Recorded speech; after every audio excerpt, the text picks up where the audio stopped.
All right, peace to you, ladies and gentlemen. How are you? Now, in today's video, I'm going to do a full commentary of my debate with Fight the Flat Earth, and just to show you what kind of an incompetent fool he is.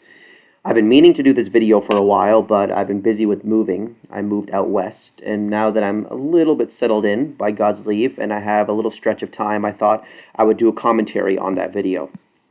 So, let's start with some preliminary pieces first. In order for you to understand this debate and for you to really get this issue and to understand how the atheist, globist, scientism apologist operates, you need to understand the difference between deduction, induction, and abduction. These three forms of reasoning, the last of which is his favorite, abduction, okay? So you need to know the difference between these three. So what is deduction? Deduction is basically, it is a surefire form of reasoning. It guarantees the conclusion from the premises. And here's an example of deductive reasoning. So, all living mice have a beating heart. That's a typo right there. So, this is premise number one, right? All living mice have a beating heart. Whiskers, that's the name of the mouse. Whiskers the mouse has a beating heart. Conclusion, Whiskers the mouse is a living mouse. So, by definition, because all living mice have a beating heart, and Whiskers the mouse has a beating heart, by definition, Whiskers is a living mouse.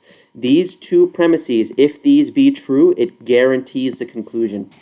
The atheist scientism apologist is unable to use deduction because in order for you to have deduction, you need a universal statement, and they cannot make universal statements. The only one who has the authority and right to make universal statements is God, which he gives us in the scriptures because he knows all things from the end to the beginning, and he is able to make such all-encompassing statements, but these people are not. So deduction is the only surefire, valid form of reasoning. If you can prove the premises, it automatically guarantees the conclusion. And the most popular, I guess the most classic rendition of a deductive argument is all men are mortal, right? All men will die. Socrates is a man, therefore Socrates by definition is mortal. So that is deduction. They don't deal with this one, these atheist globist apologists. Then we get to induction. Induction essentially is, so with deduction we start with a universal premise and a specific premise, and through those we have a surefire guarantee conclusion. Induction is based on seeing an observation multiple times, and then from there on concluding a universal. Now this may either be valid or invalid, okay? So induction, we use it in our day-to-day life. We use it on a casual basis, which I don't really have a problem with that. We automatically use induction. However, my issue is using induction to tease out universals in our worldview. So here's an example of induction and how it can fail us. So premise or observation number one, it is sunny in Phoenix, Arizona on Monday. Observation number two, it is sunny in Phoenix, Arizona on Tuesday. Observation number three, it's sunny in Phoenix, Arizona on Wednesday, Phoenix, Arizona Thursday, Phoenix, Arizona Friday. So it's sunny all week. I come to Phoenix, Arizona, and I see it's sunny all the time. Conclusion, it is sunny every day in Phoenix, Arizona. So I use these specific observations, specific premises, to arrive at a general universal conclusion that it is always sunny in every day in Phoenix, Arizona. And of course, this is invalid, right? We know that it's not sunny in Phoenix, Arizona every single day, right? This is just one example of induction and how it can fail us. And it's not bad, right? Like I said, we use induction every day, and the example I'll give you is a garbage collector. Let's say you live in an area where the garbage collector comes every Thursday, right? He came last Thursday.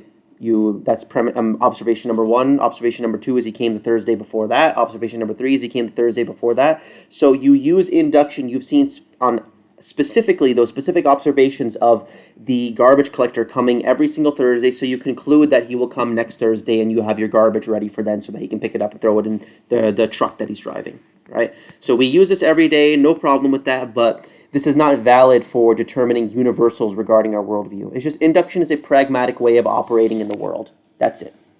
And at least it's based in observation. At least it is based in observation. But like I said, I tend not to use induction. I don't see it as a surefire, valid form of reasoning because it's not. I tend to stick to deductions from the scripture. And then finally, we have abduction. You need to understand abduction. This is the favorite of globists. This is the favorite of storytellers. Abduction is storytelling. And the Best way to describe it is abduction is inference to the best explanation. Now, that is a classic way of describing abduction. Now, I don't think this is accurate, inference to the best explanation. I think it's inference to the most interesting explanation. Basically, the explanation that allows people to mentally masturbate the most, the explanation that allows people to tell the most stories that they find interesting. That's really what abduction is if you boil it down. Inference to the most interesting explanation. Okay, this is the favorite of the atheist globists. You need to understand how this works. So, let's say premise number one or observation number one. I see my neighbor, let's call him James, right? I see my neighbor James coming home in dark pants and let's say, a dark dress shirt, okay? I see my neighbor James coming home in a dark pants and a dark dress shirt. The conclusion, my neighbor is coming home from a funeral, okay? Neighbor James is coming home from a funeral, see? So I saw an observation and I story told. I made an abductive guess as to why this is going on, what has caused this observation. So I saw him coming home in dark pants and a dark dress shirt. The conclusion from that is that he's coming home from a funeral. Now, this may be true or this may be false. He may be coming home from a funeral, or he may be coming home from a wedding where the dress code was to wear all black. Or he may be coming home from a nice dance. It doesn't necessarily mean that he's coming home from a funeral just because he has a dark pants and dark dress shirt. Okay? That is abduction. You look at an observation and you make up an explanation in order to justify that observation. Number two, or example number two. I see my friend Jake make it to class on time every single day. So every single time every day, Jake makes it to class at a very timely manner. Conclusion, Jake takes the plane to work every day. That's what allows him to come every single time, every day, on time, in class, okay? So here's my observation here, and now I'm storytelling to explain it. So here's my theory, that Jake is taking the plane to class every single day, and that is why he is arriving to class on time. And then the third example of this is one of the favorites of the globe earthers. I see a huge dent in the Earth's surface. So an observation. Conclusion, this was caused by asteroids in space hitting the Earth. This is the abductive storytelling. Abduction is telling a story to explain an observation. And it's guesswork, theory, and speculation. Why do we know abduction is not a valid form of reasoning? Why do I reject abduction? Because you can make an infinite number of theories that explain the observation. So let's go back up here, right? I already made multiple explanations as to why James, my character here, may be wearing dark pants and a dark dress shirt. He could be coming home from a funeral.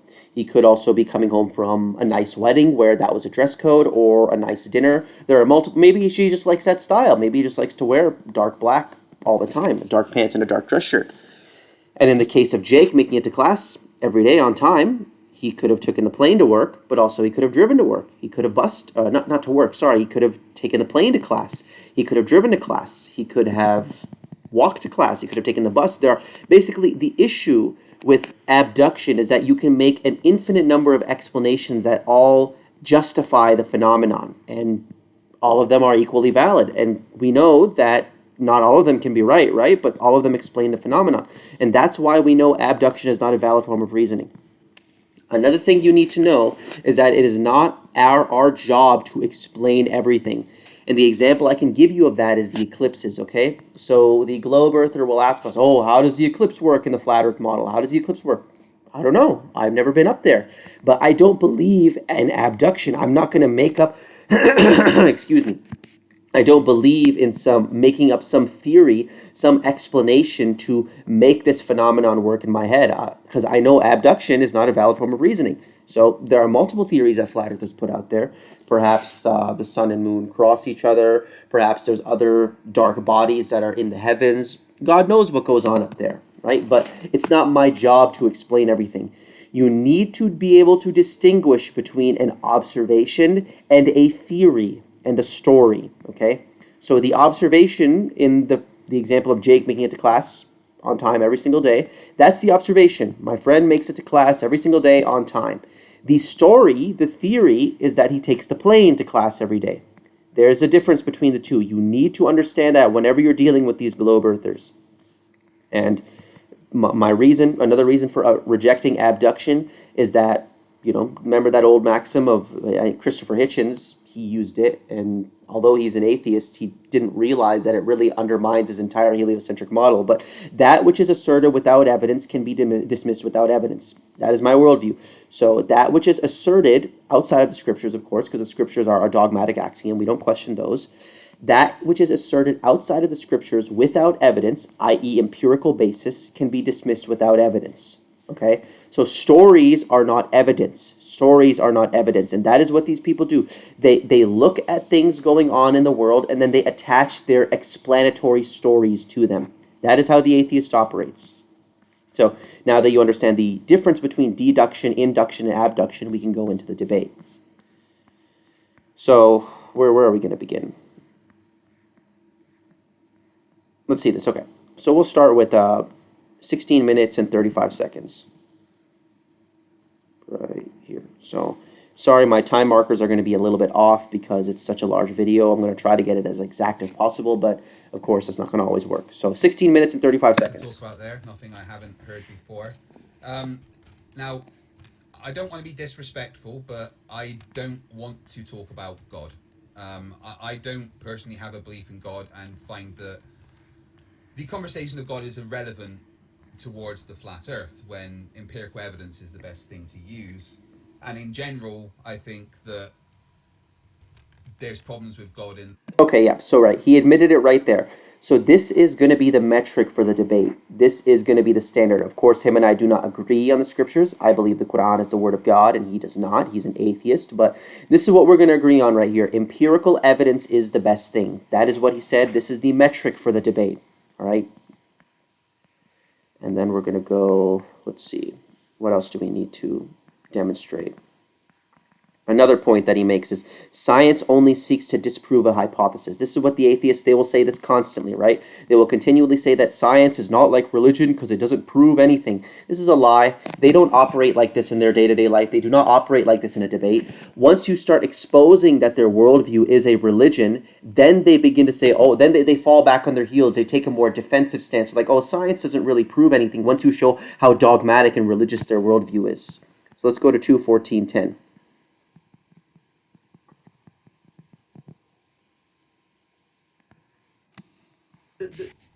The scientific method is fallacious. On that If you... equals truth. That because a theory is predictable, no, that's incorrect. Power, therefore, it is the truth. No, you just strawmans what the scientific method is. Scientific method just seeks to try and disprove a hypothesis. That's it. It doesn't determine what is truth. Okay, so the scientific method does not determine what is truth. It only seeks to disprove a hypothesis, right?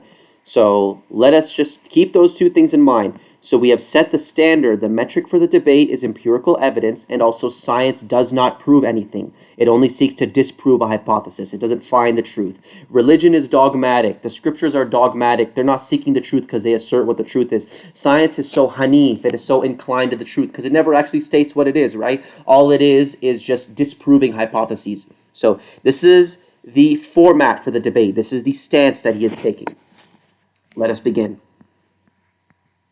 So we'll start with the issue of the Foucault pendulum. So that's 1745.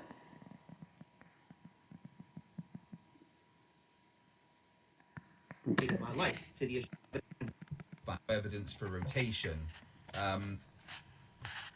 Where'd you get that from?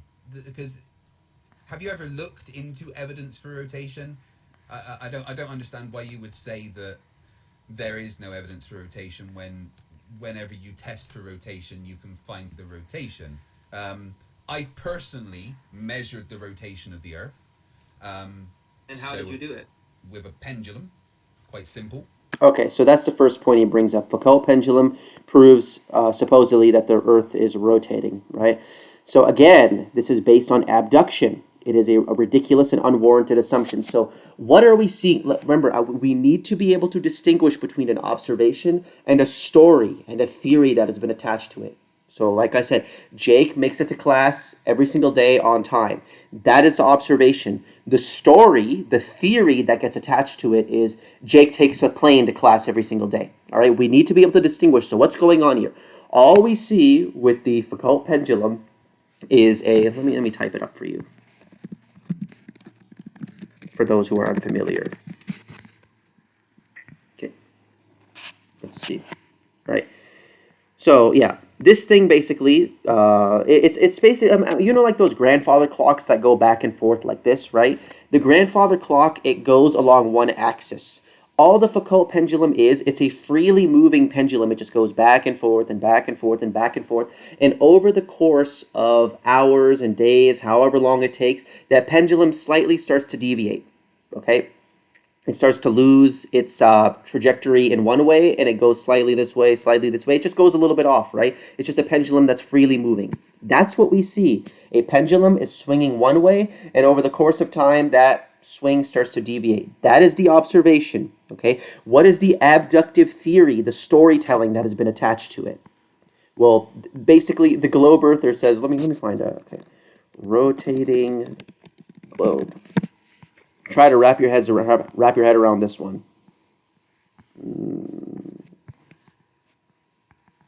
Let me find like a GIF, rotating GIF. Okay, right.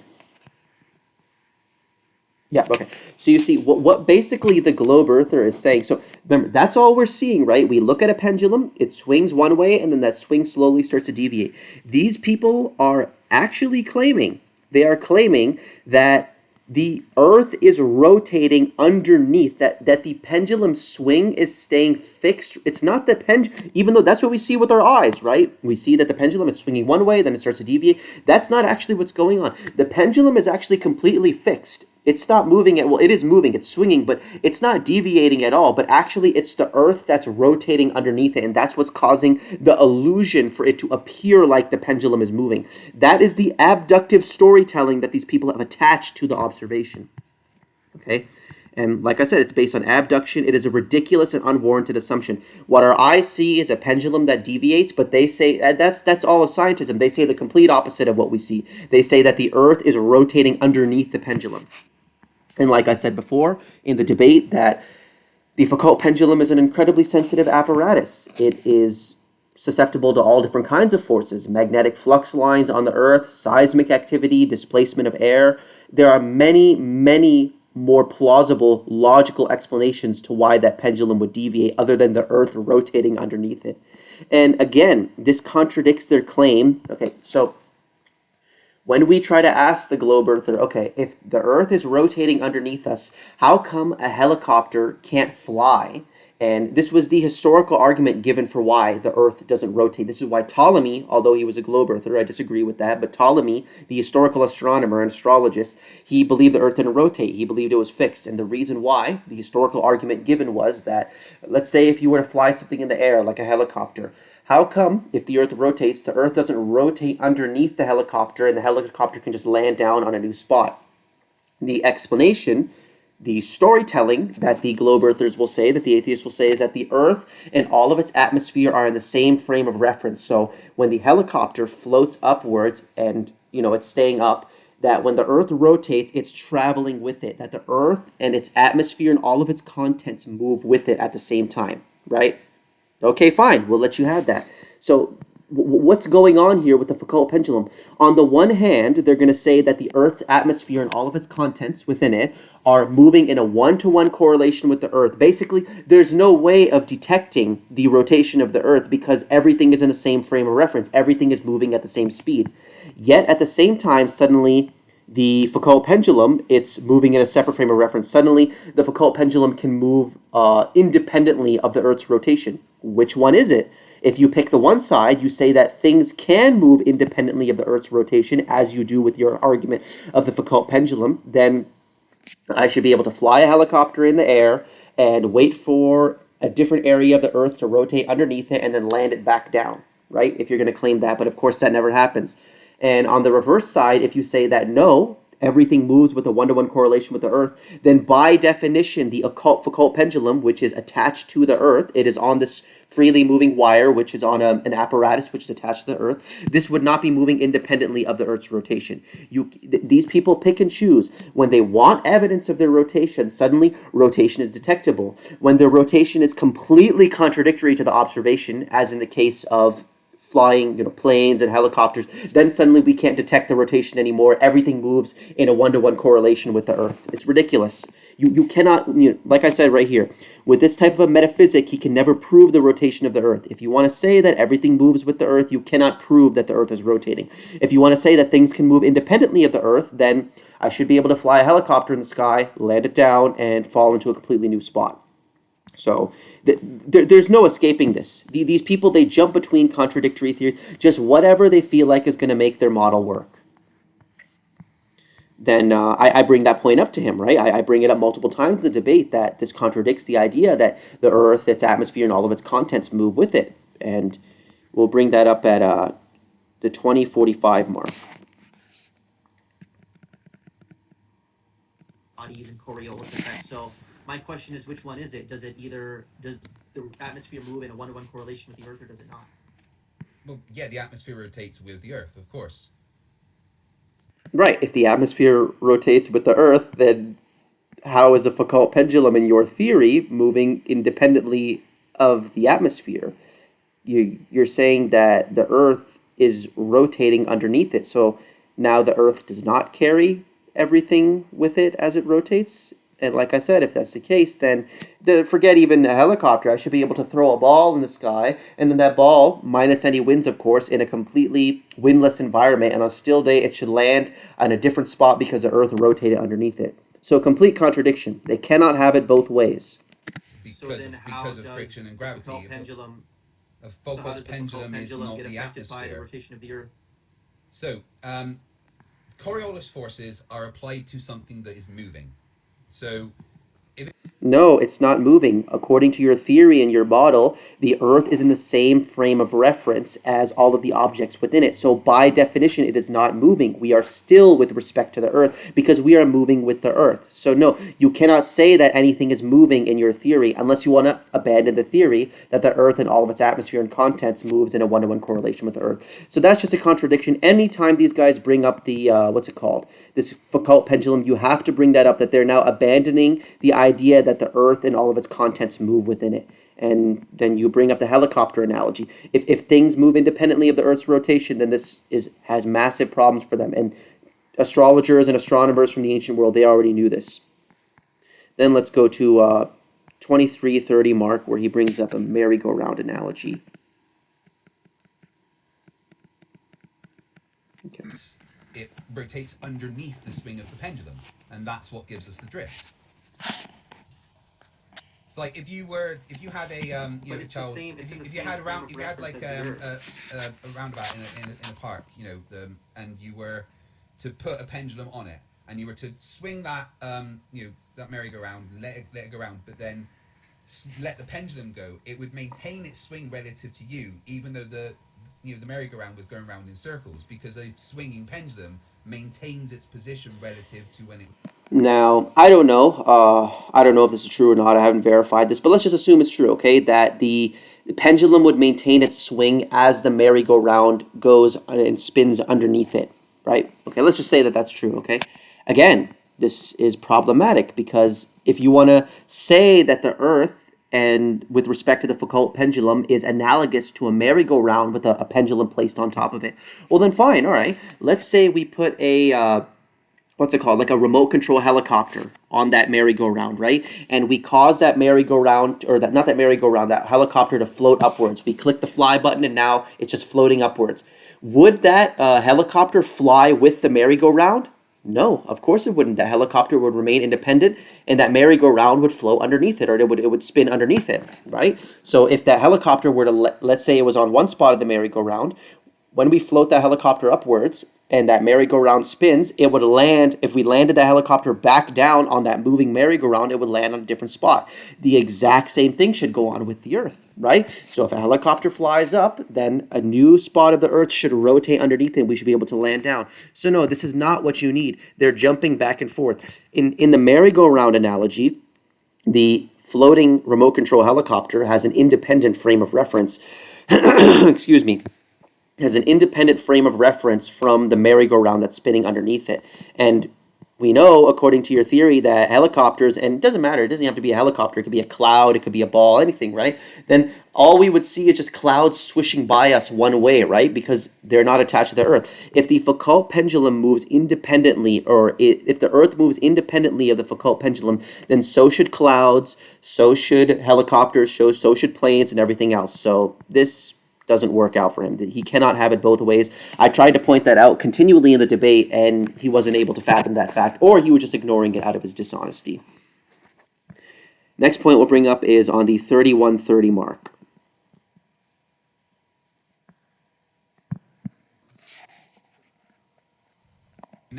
Little terms that heliocentrists use. Because, I think Einstein's theory of relativity is insanity, but, I would just say frame that of this reference isn't really contradicts. the same thing as theory of relativity, and relativity is the experimentally proven. Okay, there we go, right?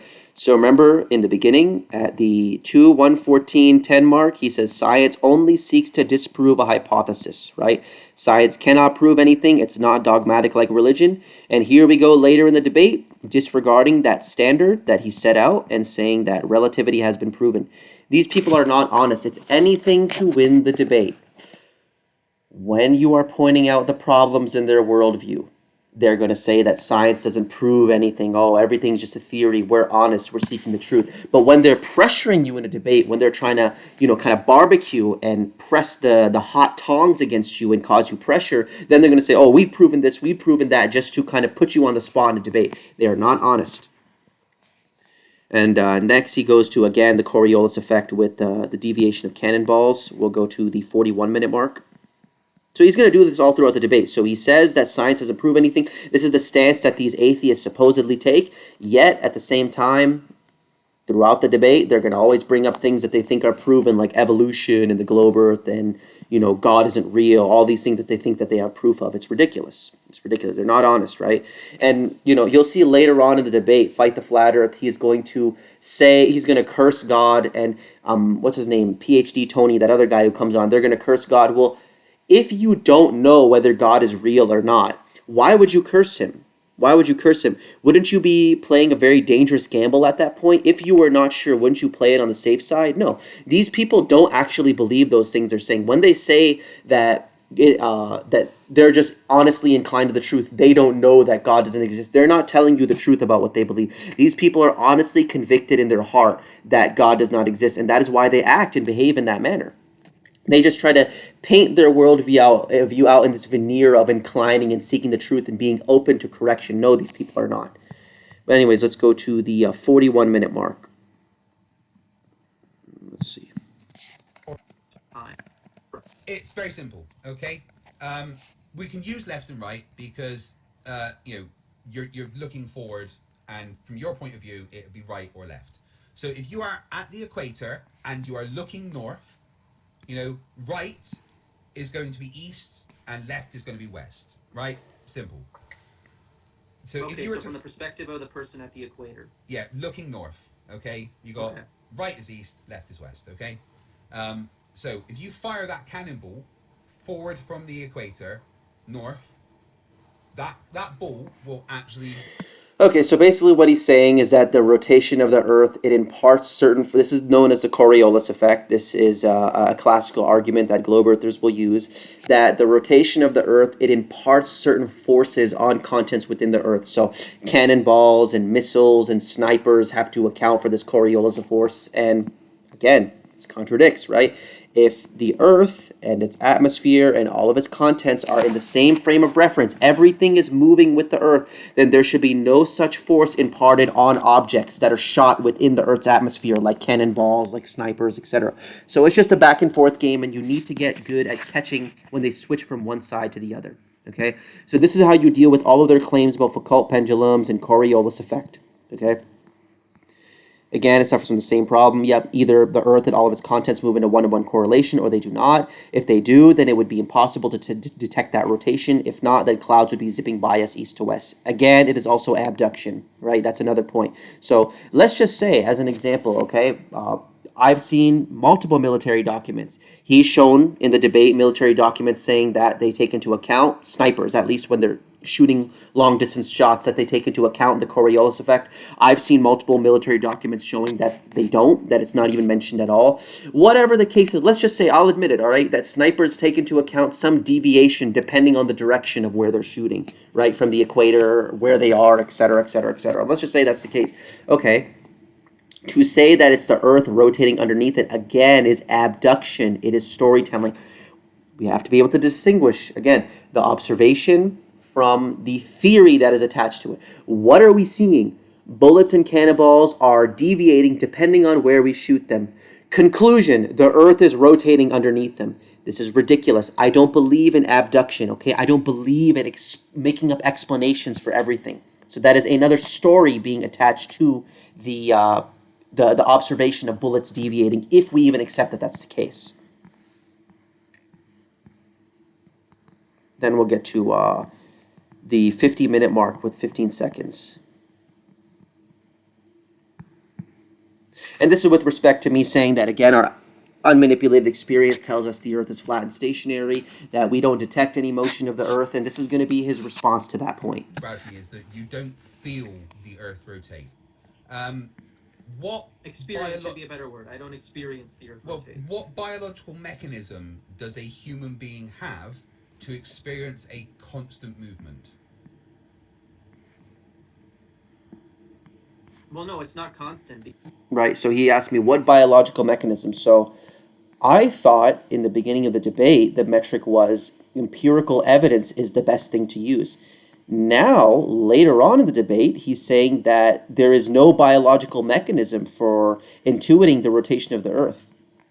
So by that very metric of empirical evidence being the best thing to use, he's lost the debate, right? He admitted that there's no way for us to know and detect the rotation of the Earth. So if empirical, which you said was, we agreed that that was going to be the metric for the debate, if empirical evidence is not what you're using to determine the rotation of the Earth, what are you using? What is your metric? Right? So now he's switching to a completely new paradigm. And there's so much more that he says regarding the rotation of the Earth. You know, he says that the speed is so small that you would not notice it. And again, that's storytelling. You know, that which is asserted without empirical basis can be dismissed without empirical basis. I don't need to disprove your theory that the Earth is rotating in such a manner where the rotation is so slow and so small that it is undetectable by me. I don't need to disprove that. That is a story that you've told without evidence, and I can dismiss it without any evidence or without any regard for it. Let's go to 5110. Such a small change in acceleration that it just doesn't exist. But if we're talking about the Earth, specifically the rotation of the Earth, so it's too small to detect, and we're going to go to 5230. of Earth. All right, there is nothing in our bodies that is able to pick up a constant rotational velocity. There's nothing in our bodies that are able to pick up a constant rotational velocity. Well, we know that that's not true because according to their theory, Johannes Kepler's laws of motion, or helion and aphelion, because it's not just the rotation of the Earth, there are many, many other things which they have to defend, is according to their theory, at certain times in the Earth's orbit around the sun, it is moving faster and slower, right? And so it's not a constant velocity. Don't ever let them tell you that. And secondly, you admitted that there's no biological mechanism in our body. There's nothing that we can do to pick up the rotation of the Earth. So therefore, according to the metric of the debate, which is empiricism, what is empiricism? Define empiricism.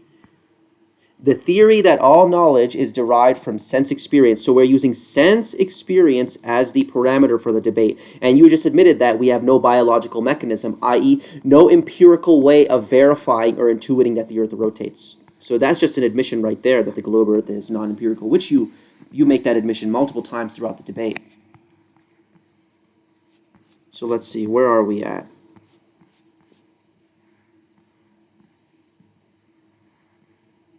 Yeah, exactly. So you're admitting that empiricism doesn't show the movement of the Earth. We, in the beginning, admitted that empirical observation is a metric for this debate. So you lose on that matter. Next point is 5725.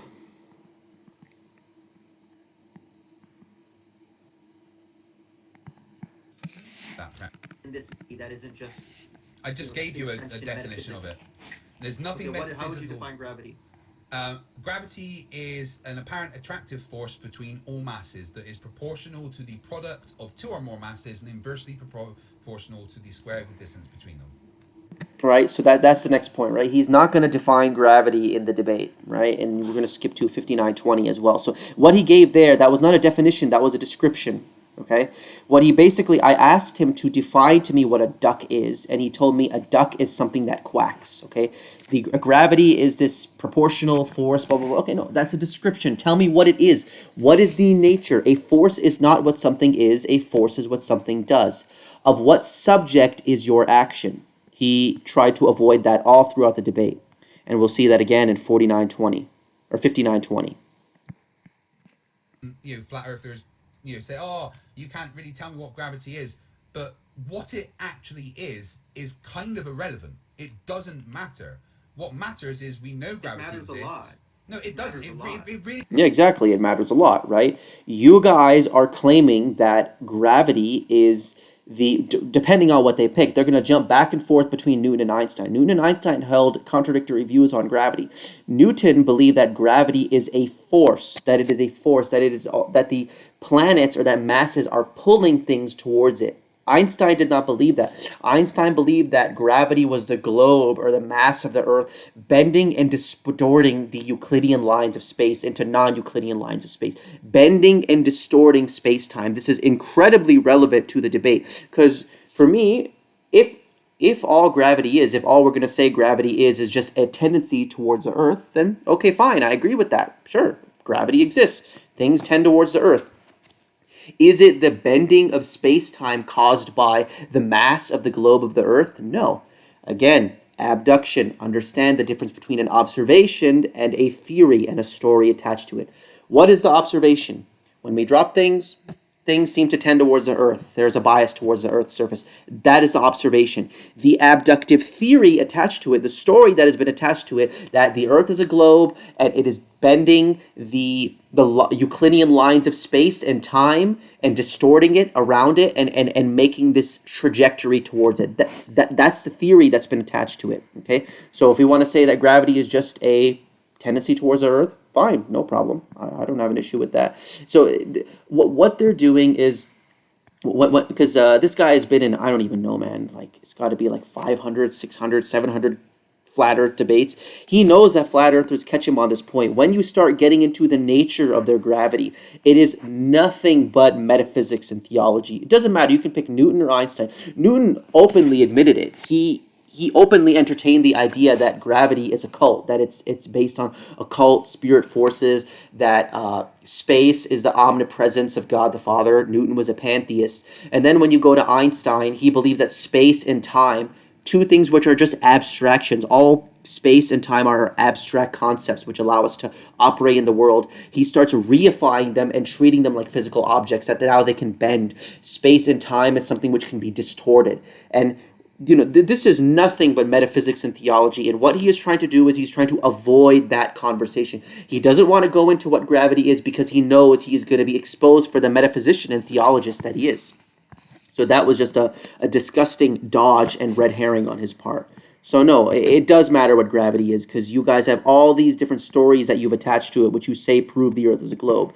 You say that this thing, relativity has been proven. The Eddington experiment of 1919 proved that relativity is true. What is relativity? What are you proving? What is this thing which you say is so true? So never let them dodge this point. Ask them to define what gravity is, and they're never going to be able to give you a definition which is outside of the bounds of metaphysics and theology, because that's all their masters, Newton and Einstein, were able to do with gravity. So yeah, like I said, this is just him dodging from the obvious metaphysical nature that is gravity. He does not want to be confronted with that. All they are doing is taking an earthward bias, i.e. what we see in observation, things going towards the Earth, and then ascribing to it metaphysical qualities like bending space-time around the center of a ball. Storytelling, exactly. Then let us get to the Cavendish experiment. Where's that? Okay, that's at the 1 hour mark. Empirical evidence.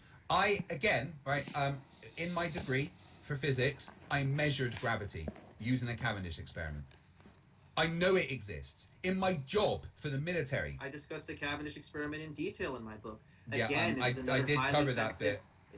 It is a highly sensitive apparatus that is influenced by all kinds of things. Not that sensitive. I made it work, and so did hundreds of. Okay, yeah. So for those of you who are not aware of the Cavendish experiment, and I speak about it in detail in the Flat Earth Manifesto. Cavendish experiment.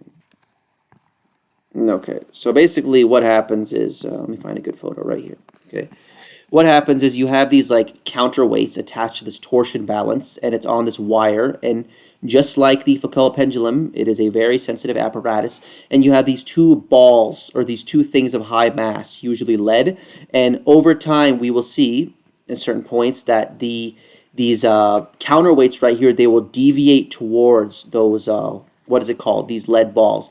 And the conclusion that the globists draw from this is that gravity is real, that mass has an inherently attractive quality. All right. So again, it is an incredibly sensitive apparatus. So, this torsion balance, it can be influenced by literally any bias you can think of. Magnetic flux lines on the Earth, seismic activity, which is always going on, even light seismic activity.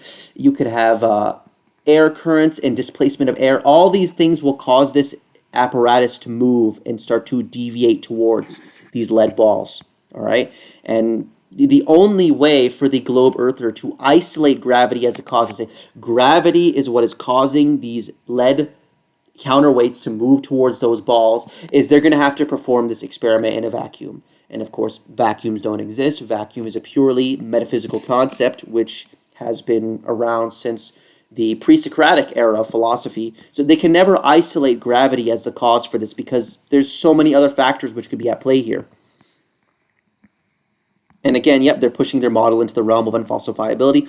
When you ask them exactly, so why don't I feel the gravity of buildings, mountains, so other large objects in the world, mountains, buildings, why don't I feel so much as a hair of myself being attracted towards those things? They're going to say, oh, yep, it's the Earth is too large, its gravity is too big, so it pretty much completely negates the gravity of mountains or the moon or houses or buildings or anything else. That's why you don't feel anything. Yet at the same time, they're going to suddenly say that the Cavendish experiment detects gravity. But wait, I thought the gravity of the Earth itself was too huge and it should nullify all of the individual items on Earth and their individual gravity. So again, it's just a back and forth game. They jump between. When we ask them for evidence of their gravity, they're going to say, we cannot detect it, of course, pushing their model into the realm of unfalsifiability. We can't detect it because the Earth's gravity is too large. But when they need to prove their experiments, then suddenly gravity is detectable. So it's just a back and forth game, and you need to understand that.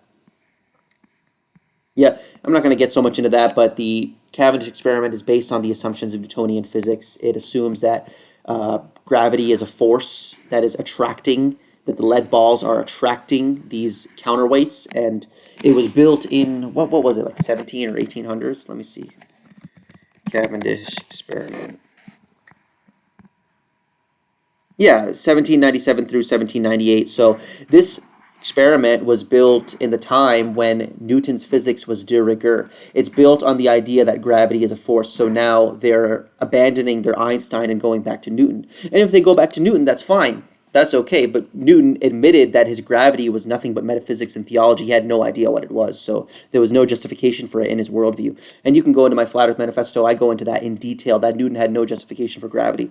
So if you want to use the Cavendish experiment, that's fine, but now you're leaving Einsteinian physics and regressing back to Newton. You're abandoning the modern so-called scientific establishment and going back to the science of the 17 and 1800s.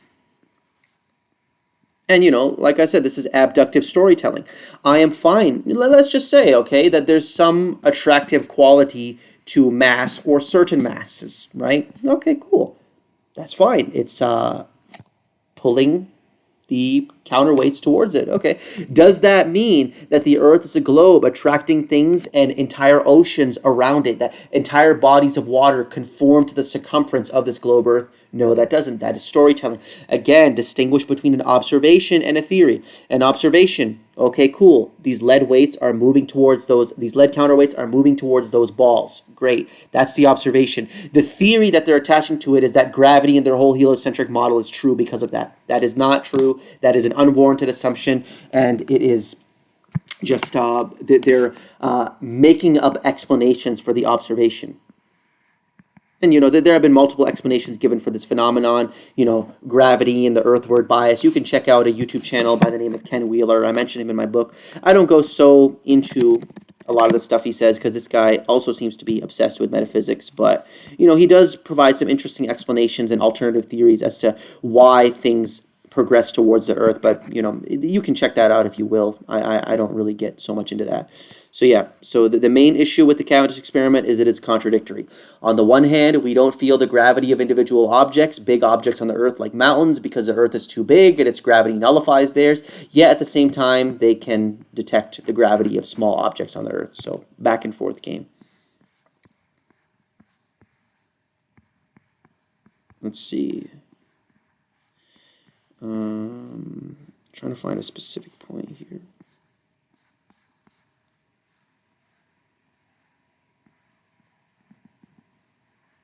Okay, yeah, let's go to 107.32.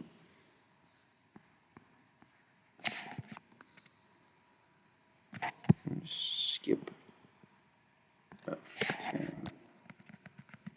Now, what you would call an atheist, because I don't. Here's the thing, right?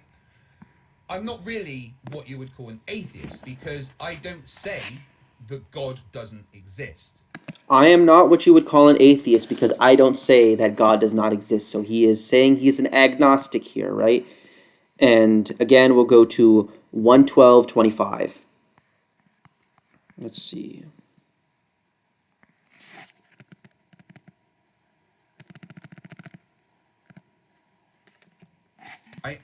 Am I 100% sure? Absolutely not. But this is the best explanation we have with the evidence. Okay, yeah. So he's basically saying he is not an atheist. He's not 100% atheist. He's not sure that God doesn't exist. And we will see that that's not true. Later on in the debate, he flat out admits to his atheism. Or earlier in the debate. So he's painting himself out to be an agnostic here. He's somebody who's honestly seeking the truth, is he not? 105.30. Just make a little flatter hope. Followed according to a natural, intelligent design that actually works. If it followed the vain desires of globe earthers and atheists, and nothing would work. We don't have God desires made it in a sensible manner. That I mean, you're just strawmanning what an atheist is. We don't have any desires or anything like what you're talking about. Yeah, you have a certain desire for how the world should be. No, we don't. I don't have a desire for how the world should be. As a man of science, as a man of science, I have simply investigated the world myself. I have. I think I got the wrong timestamp there. Let me see.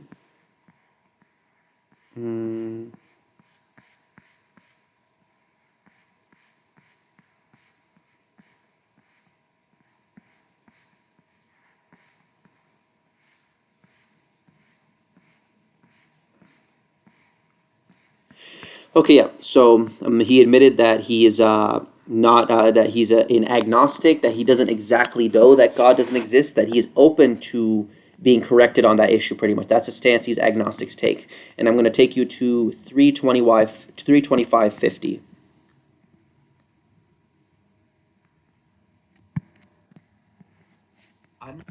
Then God is a cunt. If God is real, then right. Really behaving like an agnostic, is he, right? Cursing God, right? If there's a chance that God may be real, would he really be taking this aggressive stance towards him? Is that the wisest thing to do? No. These guys are convicted in their heart that they're uncreated, that they're, as the Quran says, despised apes, evolved from monkeys. Here's what's going to happen. Look at me, Wally, because this is right. If God is real, and there's Judgment Day, and when I get there, right, me and God will be fighting, and I will be throwing the first punch. Okay?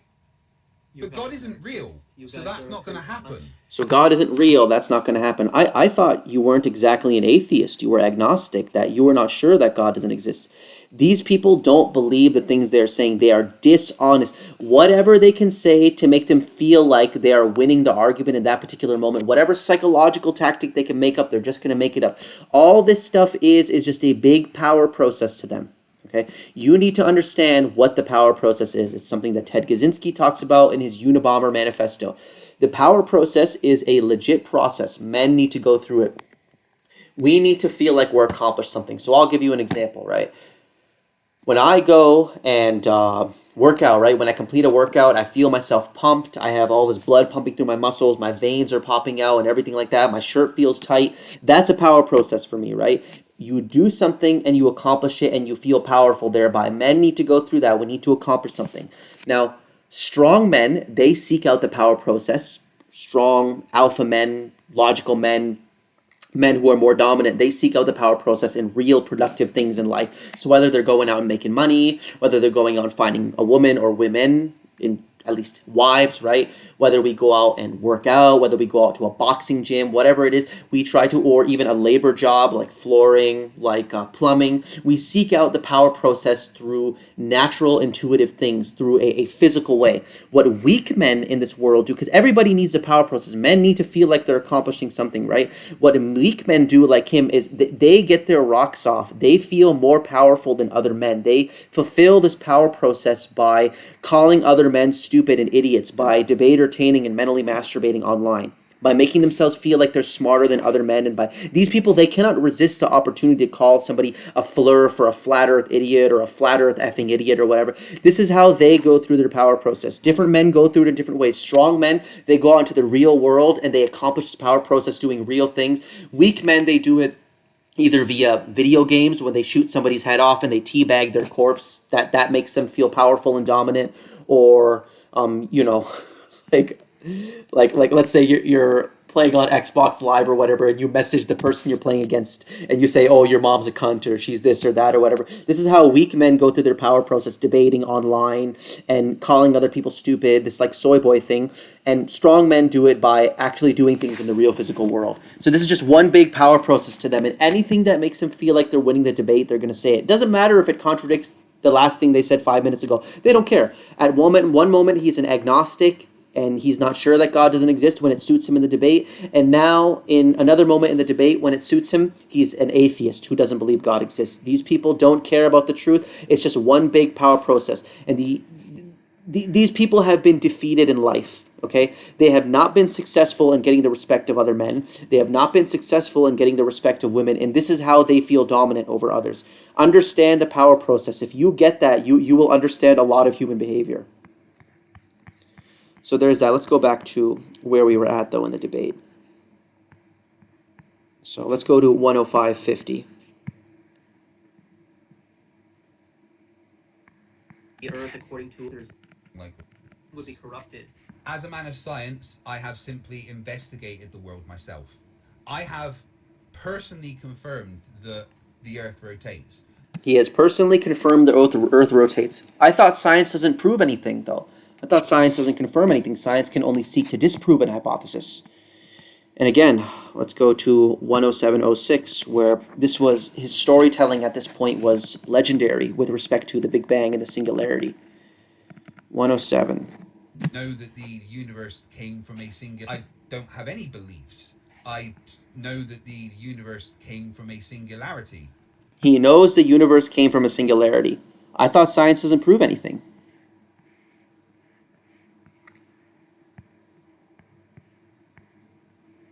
Let's see, 116.31. Just catch him on all of his contradictions.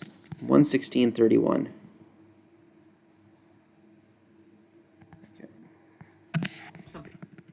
And it never will, because it worked. Has never of universal gravitational attraction on a local level has never been disproven. And it never will, because it works. And okay, so Newton will never be disproven. His universal law of gravitation will never be disproven.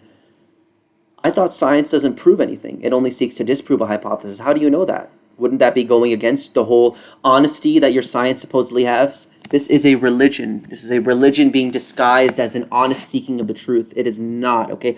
They have dogmas, they have faiths, they have holy decrees that they are not going to let go of. You need to understand that scientism, this is the biggest religion in the West and really the biggest religion in the world right now. It is the religion of scientism. All right, this is dogmatic. And the main thing, I'll admit, I have a dogmatic axiom. I believe the scriptures. The scriptures, the Quran, to me is unquestionable, infallible, dogmatic authority. I am humble enough to admit that. These people are not humble enough to admit that. They're going to pretend like they're seeking the truth on a certain matter. They're not. But they do have indispensable dogmatic beliefs in their worldview. Make no mistake about it. Okay, yeah. Then we're going to go to 1:11:20, where it admits his abductive storytelling epistemology. The entire doesn't genetic fallacy. It's an extrapolation. It's not. It's Yeah, not but confirmed. You haven't seen this. How could you confirm you're attacking billions of anything? You're attacking the source instead of the information. It doesn't matter if I was there or not. We can see the results of it in the universe. It's still there. Okay, yeah, so we can see the results of it in the universe. He admitted to his abductive storytelling epistemology. So again, if we go back to the top there, right? Jake, I see my friend Jake come to school every single day on time. I say that I make up a story, a theory for it, that he takes the plane to school every day. That explains the phenomenon, right? So the phenomenon is he comes to school every day on time, and I explain that by saying he takes a plane to school every single day. It explains it perfectly fine. If I operate on that theory, it's going to have perfect predictive capability. If I say he takes the plane to school every single day, then I can predict that tomorrow he's going to take the plane to school and he's going to arrive on time like he always does, right? So he admits to his abductive storytelling epistemology that if it's the best explanation, it explains the phenomenon. But again, you can have an infinite number of theories that all explain the phenomenon. So he doesn't understand this. He doesn't understand that abduction is not a valid form of reasoning. This guy is philosophically incompetent and illiterate. His whole scientific method is based on abduction.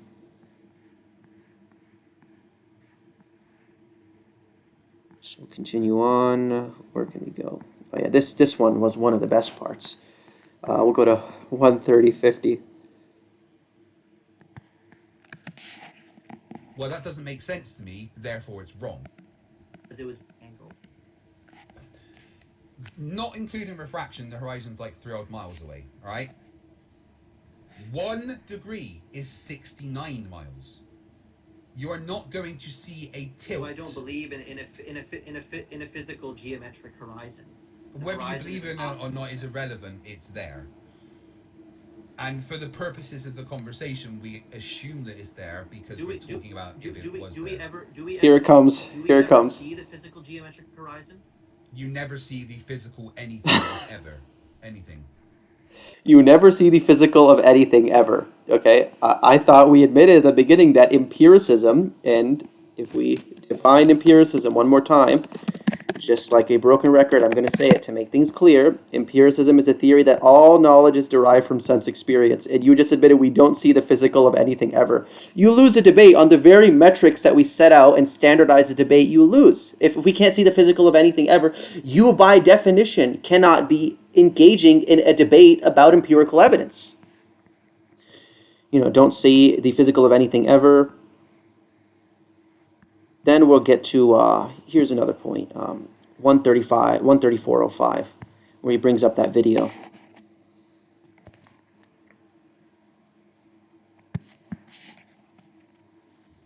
This is not even provable. It's not like, can you show me any experiment where you have a spherical object and you have something, let's say, protruding out of that spherical object and the image being projected up in a straight line?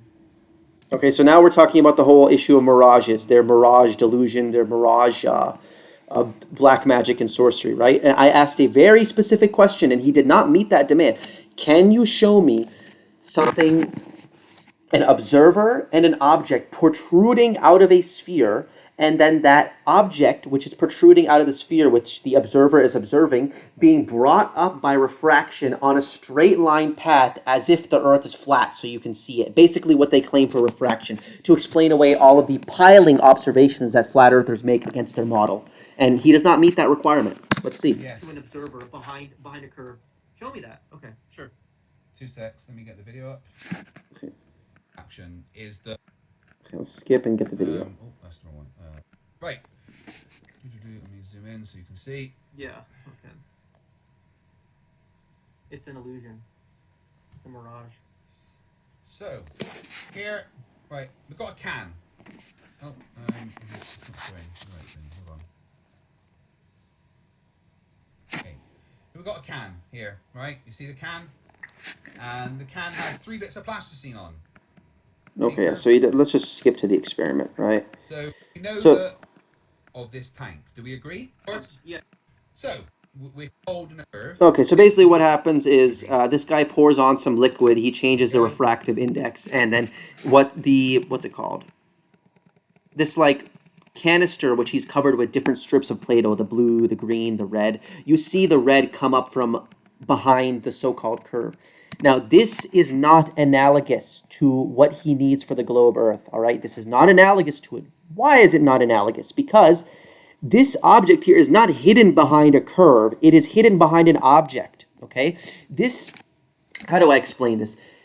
Between the observer, let's call this the propane tank, and then that canister filled with Play-Doh or covered with Play-Doh, it's a straight line path. This is not what he needs for the globe Earther.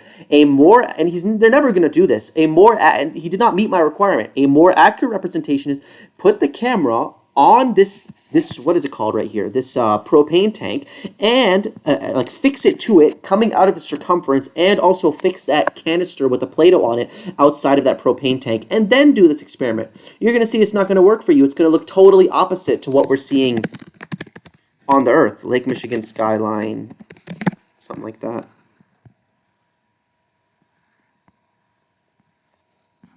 You know, they're going to claim that things, yeah, exactly.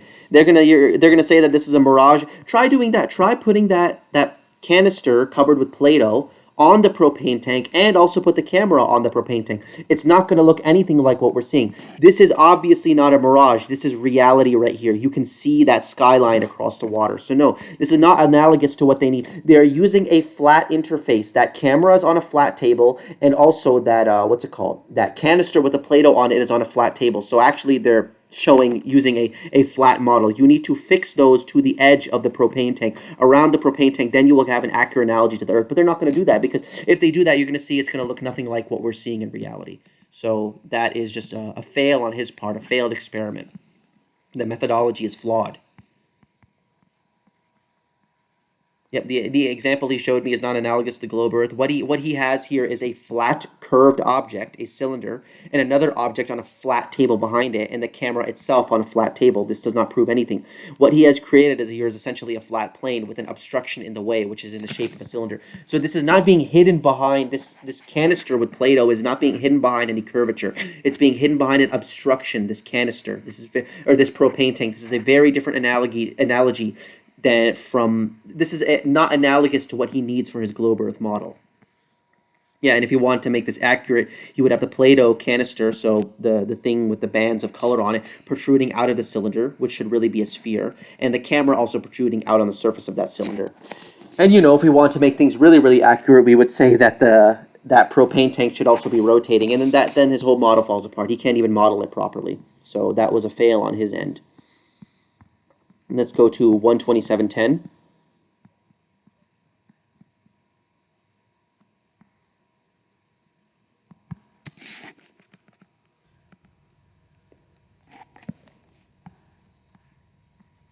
Just get to your point and answer the question. Do you know?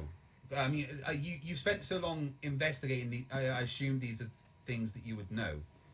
Okay, right. So on Earth, 1 degree of curvature equals 69 miles. Okay, so what they're basically saying here is what he's saying here, and what the globe Earthers will claim, and this is more storytelling and abduction. It is an unfalsifiable model that on this globe Earth hypothesis, so I ask him why, when we see things going away from us at a curve, or that's what you claim, right? When items disappear bottom up as they go out from us in the distance, so boats going out to the horizon, or whatever you want to have, these things disappear bottom up. You're saying it's because of curvature, right? If it's because of curvature, why are not the things leaning away at an angle? Why don't we see them? They go away from us almost like they're going down an elevator, right? They stay completely perpendicular upright. They don't turn away on a curve. Why is that the case? They're going to say that you would need to travel 69 miles in order to see just 1 degree of curvature. That is a baseless, non-empirical, unfalsifiable theory, and it's another story. And again, it contradicts what they're saying. On the one hand, the item, the boat going over the horizon out into the water, is disappearing due to curvature. But on the other hand, we cannot see that curvature. We cannot see the tilt, the item tilting away, which would be caused by that curvature. This is a contradiction in terms. This is a contradiction in concepts altogether. Curve is what's causing the thing to disappear, but we cannot see the thing leaning away, which would be a natural effect of the curve. You can't have it both ways. You cannot have it both ways. Yeah.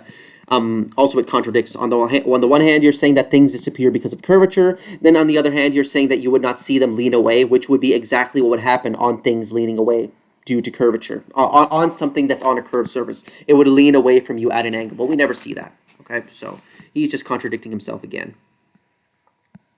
Then we'll go to 145.30. And by the way, sorry if I seem like I'm shaking around and moving quite a bit. It's just the floor is really uncomfortable. It's just footage that my friend Mr. Sensible took, of course. Okay, so then the next thing he brings up is this footage from his friend Mr. Sensible, right? Supposedly showing the curve of the Earth, okay? Now, obviously, you know, this puts me on the spot in a debate. I've never seen this footage, right? And I'm not going to comment on some footage right on the spot. I'm going to analyze it. I'm going to see it. I'm going to thoroughly investigate it before I come to any conclusions. And you have to remember that any image that is taken of a supposed curve going on with the horizon of the Earth or whatever, all cameras are subject to barrel distortion, and I will show you a proof of that. So let's see this. So here is an image of a bar, a photo of a bar that I took. It's like a, you know those things that get attached to a mop or like a sweeper, right? The actual stem part, the staff that you hold, right? So here's a photo I took of it, and you will see right here, very clearly, there is a pronounced, let me zoom in. There's a pronounced curvature. So it's going this way, right? Like a frowny face. You see that curvature right here. This bar is not curved, it's completely straight, and I'll show proof to you that this is being caused by the camera. This was taken by my phone camera as well. So there's no curvature, there's no fisheye lens or anything like that. So we see the bar being curved. Then I took another photo of that bar, and I didn't move it or anything like that. I propped it up on these 2 parallel bars. Exact same position. I didn't alter or touch the bar at all. All I did was move my camera, and now we see it curving the opposite way. So we saw at first the curve was like a frowny face, and now it's like a smiley face. You see this curve going along right here? This is proof that a camera can and will distort straight lines. This is called barrel distortion. Therefore, anything that they show you with respect to a supposed curve of the Earth, this is all suspect. This is all suspect because cameras, we know, can distort straight lines. And, you know, he's going to say, oh, yeah, well, we attach this wire or this string to it. Here's the difference. This wire or this string is right in front of the camera that you attach. The horizon is way, way out there, many, many miles away. So it would be subject to much more barrel distortion than these strings that are right in front. So these strings are not an accurate way of determining whether there's barrel distortion or not. And also, he's going to be contradicting Neil deGrasse Tyson. So how many feet up is this thing? Meters? 35,400 meters. Let's just give him the benefit of the doubt. Say 35,000 meters. 35,000 meters to feet. So this thing is about 114,000 feet in the sky, according to their claim, right? Well, we have a video from Neil deGrasse Tyson, who has far more credentials than both Craig the Fight the Flat Earth and Mr. Sensible, saying that you wouldn't be able to see curve at 124,000 feet. So here, Neil deGrasse Tyson, he is talking about the Felix Baumgartner footage, which shows that the Earth is completely flat. He is saying that, and the Felix Baumgartner was taken at 126,000 feet. What is it? 126,000 feet. He says that you would not be able to see any curvature. Let's hear him. What's his name? Felix Baumgartner. He would have been about 2 millimeters above the surface of this globe. That's his edge of space jump. What a hateable man. I can't believe people actually take this guy as a real scientist. Obviously, he's a comedian and an actor. Now, you know, I don't. It's fine. He wants to. I don't have a problem if he does it, but the honesty of it would greatly diminish what I think people thought he was actually doing. And not only that, they made sure to photograph him standing there with a really wide-angle lens, which curves horizontal lines. So in the photo, you see this curvature of Earth's surface, and he said, "Wow, he's in space. Look at that." No, he's not. At that height, you don't see the curvature of the Earth. All right, so we have from Neil deGrasse Tyson, right? And what are this guy's accolades, right? Far more than Fight the Flat Earth and Mr. Sensible. Astrophysicist, author, science communicator, studied at Harvard University, University of Texas, Columbia University, Princeton University, research associate. What else is he? Yeah, this guy is just very, very decorated by the system, right? So, they're all about standing for the science, the tested upon, agreed upon science. Well, now they're disagreeing with their foremost authority because you're saying, or at least Mr. Sensible is saying that we're seeing the curve here at 116,000 feet in the sky. And Neil deGrasse Tyson, he said, you heard it from his mouth, that at 126,000 feet, which is the height that the Felix Baumgartner was taken at, the Felix Baumgartner footage, you don't see the curvature at that height. You don't see the curvature, right? That's what he's saying here. So, again, they're contradicting the foremost authorities in their academic circle. And this is what's going to happen, right? This is what's going to happen because both Fight the Flat Earth, Mr. Sensible, and Neil deGrasse Tyson, they're all experts, so-called experts in this place called outer space. They're experts in this place that they've never been to. So naturally, you're going to have all this contradictory testimony. It's like somebody claiming to be an expert in Disney World without ever being there. It's the most ridiculous, ludicrous thing ever. It's nothing but storytelling and abduction. These people have not been to space, but they're experts on what you would see there. So there you go. It contradicts one of the foremost authorities in their camp. And like I said, remember that cameras, all kinds of cameras, depending on the viewing angle, distort straight lines. This is known as barrel distortion. And always be suspicious about these globe Earth curvature photos. Extend them outwards. That's another thing you need to realize, right? So, let me just give. Well, how do I explain this? Okay, so let's say you're looking at some photo which globe earthers are claiming is a curve of the Earth, right? You're looking at a horizon and it looks like this, right?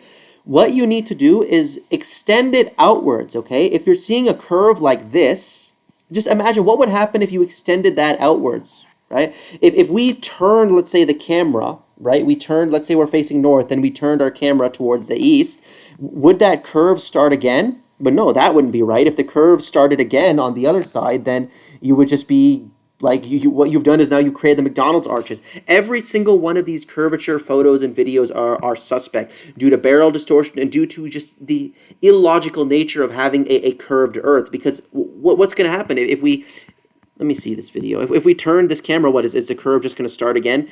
This is clearly some kind of distortion going on with the camera. This is barrel distortion, which can be caused even by non-fisheye lens, which I just proved to you with the images of my bars, right? That bar that we use, that we attach to the sweeper head, right? And depending on where the camera is and the angle it's facing, right? We have right now this curve, this frowning face curve. And then when I turn the camera in the other way, I turn the camera lower down. So now that it's higher in the frame, now we have a smiley face curve. So this doesn't prove anything at all. But of course, I can't comment on this in the middle of a debate because I need to analyze the footage and see it for myself and take my time with care and detail. So there's that issue dealt with. And yeah, like I said, in the face of this contradictory evidence, right? So we have Neil deGrasse Tyson. He's saying you can't see the Earth at 126,000 feet. You can't see any curvature. These people are saying you can see it at 116,000 feet, and they're saying that this is proof of that. In the face of all of this contradictory evidence and on top of barrel distortion, I'm just going to stick to what my senses see and experience. That's all I'm left with, right? And I don't see any curvature. There's no measurable curvature to water or any other landmass for that matter, so I'm just going to stick to my senses at that point. And I'm going to skip this matter right here regarding Bob and Globebusters. And we get to 157.30.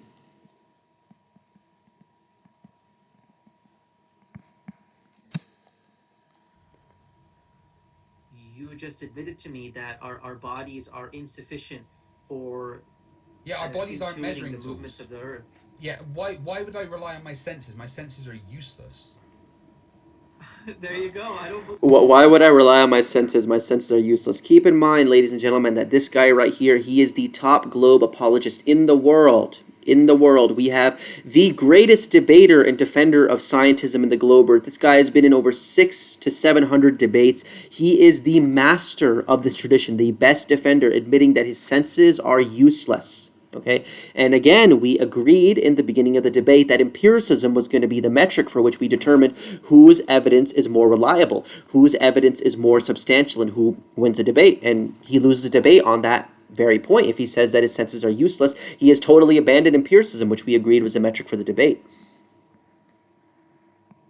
I'm going to skip that. Then we get to a wave-particle duality. Just more contradictory nonsense. Properties of both a wave and a particle.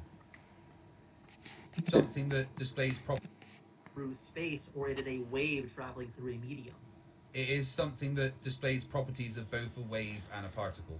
That's a contradiction. A wave and a particle are entirely irreconcilable concepts. A wave is a perturbation. It is a energy traveling through, or some kind of energy or motion traveling through some medium. A particle is a corpuscle, a unit, an item traveling like a ballistic bullet traveling through space. Either space exists or space does not. Either there is space and particles travel through that space, or there's a medium which energies travel through. Wave-particle duality is nonsense. It basically asserts that both space exists and also a medium exists. So it's just, it's like saying there's a trinity, right? Even the very concept of a trinity is contradictory right from the beginning. A tri-unity, that there's these three separate entities, Jesus, the Holy Spirit, and God the Father, and all three of these entities are one and the same. Doesn't make any sense whatsoever. Obviously, these are separate entities, but this is the kind of logic that it's basically the equivalent of saying that there's a trinity by saying there's a wave-particle duality. You're holding two mutually exclusive, contradictory worldviews and trying to mesh them together. It's like saying that there are three individual entities that are God, but also there are one God. So that's what he's doing here. Wave-particle duality is just a mind fart on the part of modern scientists or so-called scientists. And let's get to the 206 mark.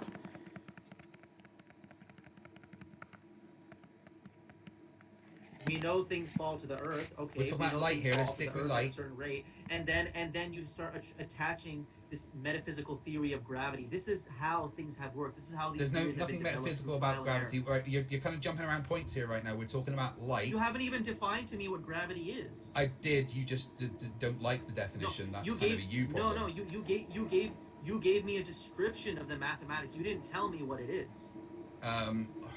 Again, right. Do you see his discomfort with describing what gravity is? He doesn't want to go down that road because he knows the metaphysics that are latent within it. You didn't tell me what it is. He doesn't want to do it.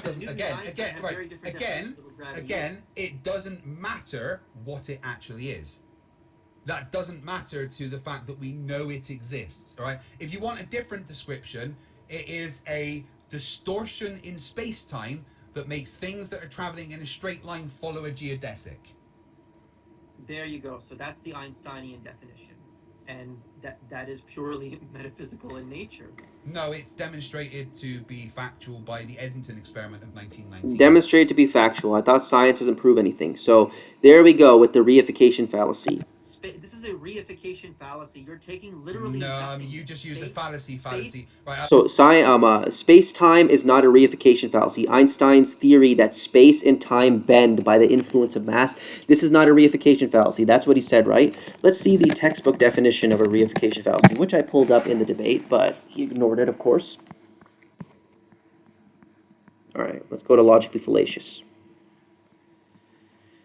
Okay, when an abstraction, an abstract belief, or hypothetical construct is treated as if it were concrete, real event, or a physical entity, when an idea is treated as if it had real existence. Let's go to another definition. Fine. Let's just get rid of fallacy.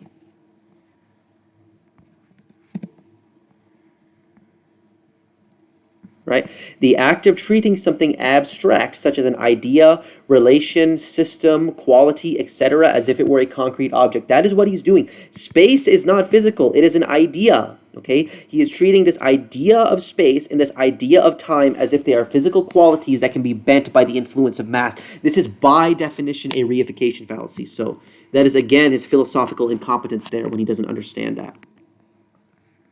Let's go to 2:11:30.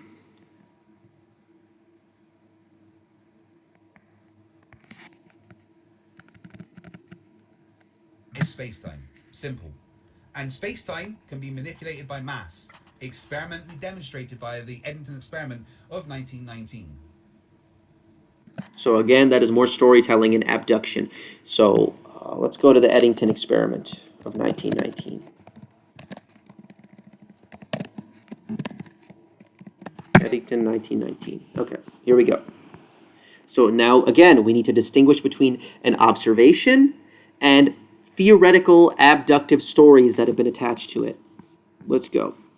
So basically, all this experiment was if we take out all of the complex mathematics. So the aim of the expedition was to take advantage of the shielding effect of the moon during a total solar eclipse. These stars, not normally visible in the daytime due to the brightness of the sun, would become visible during the moment of totality when the moon covered the solar disk. A difference in the observation, blah, blah, blah, blah. Okay, yeah, so basically... Okay, yeah, sorry about that. So the stars, right? Stars that were normally not visible during the daytime suddenly became visible to them. That's it. Stars that they couldn't see now became visible. That is the observation. And what is the story that has been attached to it? That the mass of the sun has distorted space-time and caused those stars to become visible. That is the story. That is the theory. This is how all of pretty much modern science has progressed. It's just abductive. It's just abductive epistemology that they've adopted.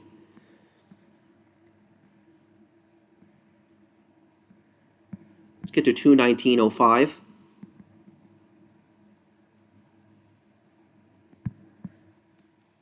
Says the Earth's a globe. That the Earth is. I mean, I have no reason the Bible to says the Earth's a globe. that the Earth. The Bible says the Earth is a globe. Okay. Okay. For any of you who want to see the factuality of that statement, if it's really true, let's just go to biblical. Okay, let's go to page 533. You can go to page 533 of my Flat Earth Manifesto, freely available for you to read, to see just how factual that is. These people just pull things straight out of their rear end. He uses these strange and obscure translations that nobody uses, nothing reliable like the King James, a New American Standard Version, then a New International Version, nothing like that, just to prove his so-called theory that the Bible proves the Earth is a globe. It doesn't. Go through my entire commentary. I'm not just going to pull one verse out of context in a horrible translation like he is. I'm going to show you throughout the entire Bible how it teaches the Earth is flat and stationary. So that's just a lie on his end, and he knows it. He knows it. Let's see. Yeah, he misrepresents that word in Isaiah, because that translation he reads, it says that God sits on the sphere, or God sits on the sphere of the earth, or something like that. That's not the proper translation. The proper translation is circle of that word. The word ball appears elsewhere in the book of Isaiah, and it's a completely different word. So no, he's just using a translation which is cucking for modern science.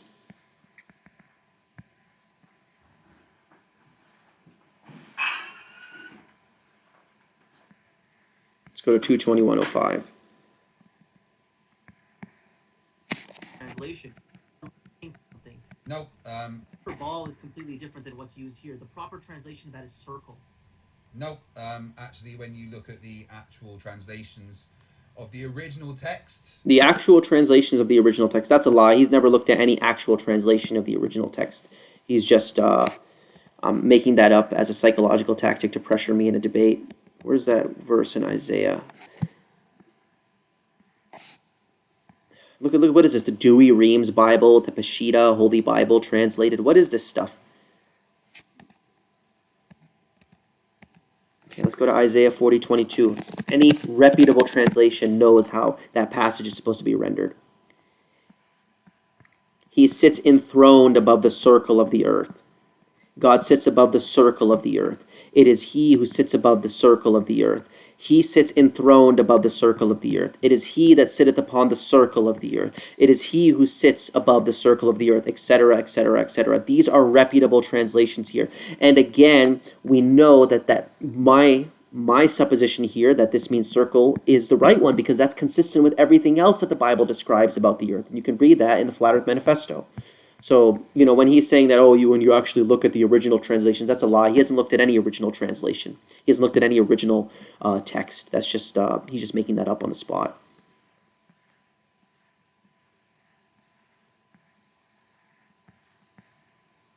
Let's go to 228:10.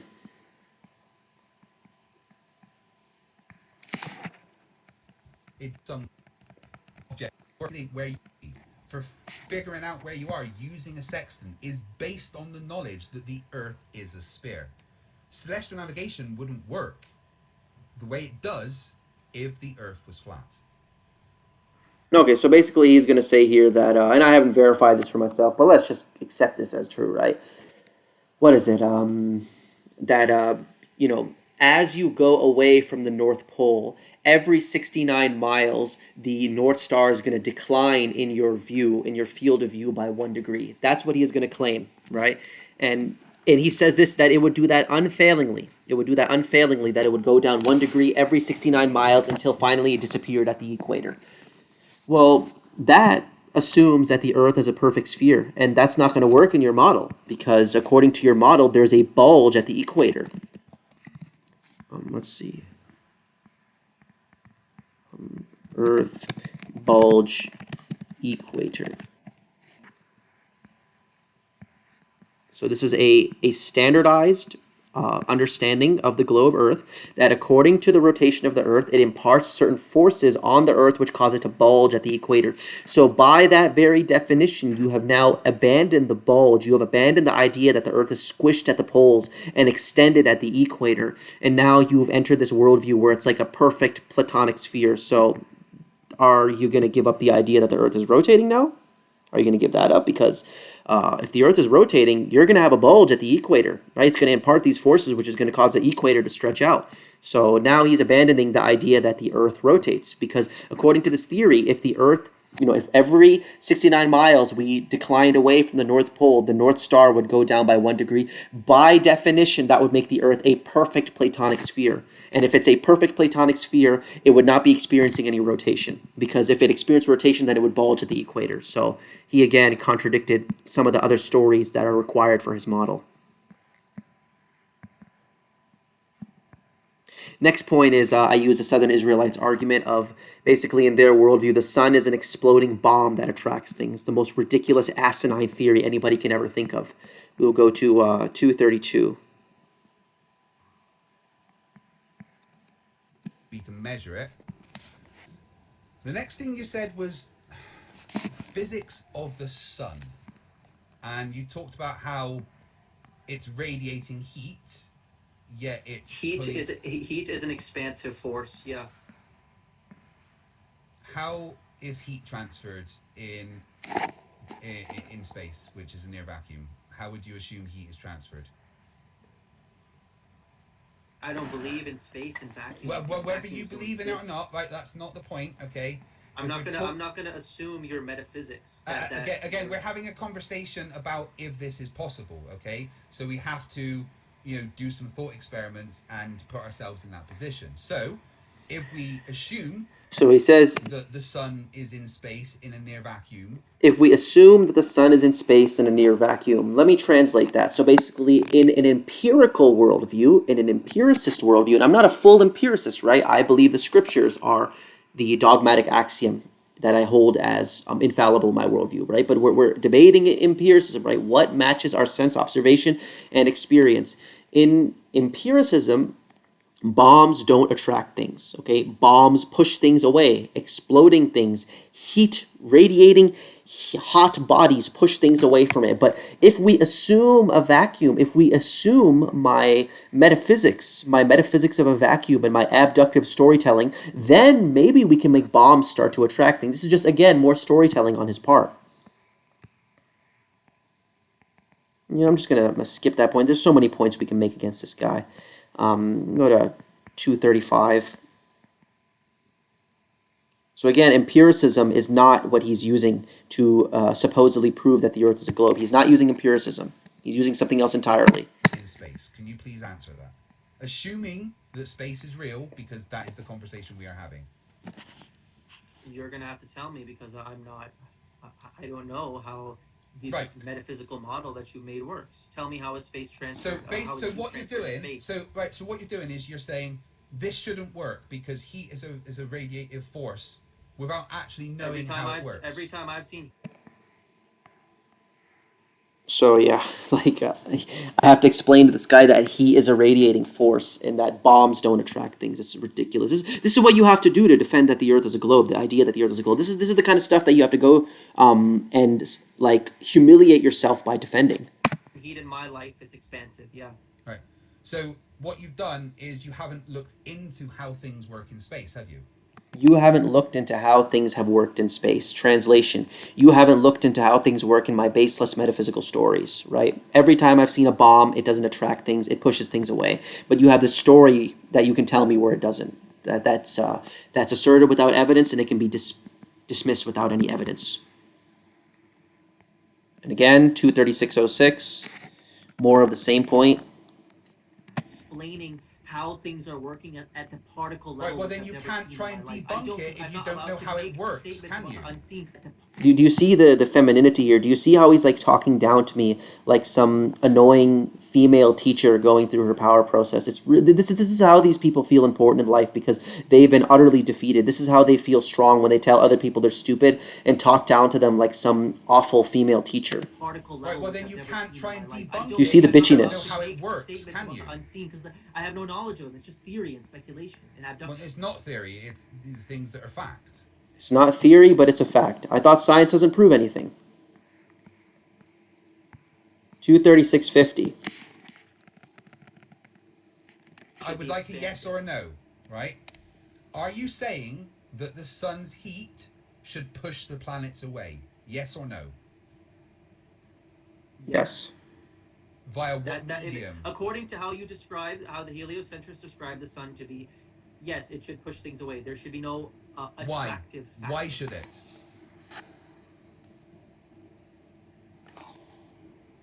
Please explain to me using the... The reason I'm thinking is because he's asking me such ridiculous questions that like I have to try to formulate my like why is heat expansive? Because that's what I see. You know, the reason why it seems like I'm stumped, and I'm not stumped. I'm just like I'm trying to fathom the stupidity of this question.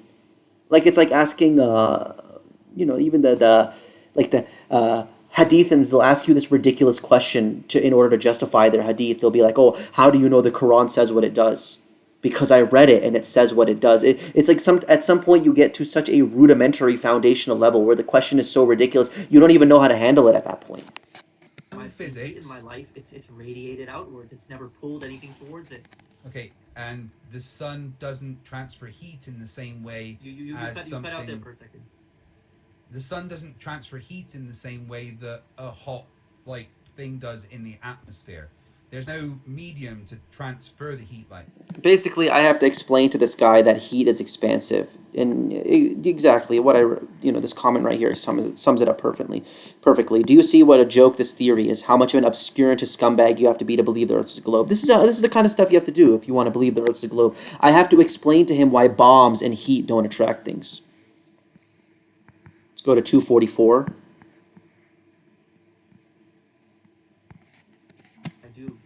Like what? What evidence? What when I'm experience? When I'm around items of mass, I don't feel any attraction towards it. Are you sure? The items of mass, have you figured out what the attractive force would be, and how you would expect to feel it? Why would you feel the attractive force of something so small?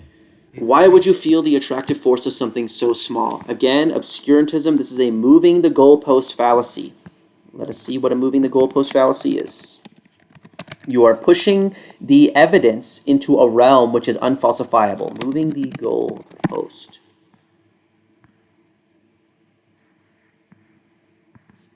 Okay. Logical. Moving the goalpost is an informal fallacy in which evidence presented in response to a specific claim is dismissed and some often other greater evidence is demanded. So it's so small. This is just obscurantism. It's so small, nobody can really detect it except if we have these special instruments which supposedly detect it, and this proves that the Earth is a globe. So it's just, it's an unfalsifiable model. It's so small that you can't detect it. Why would you feel the attractive force of something so small? This is baseless, evidence-less stories, and because you've asserted it without evidence, I can dismiss it without evidence. Go to 249.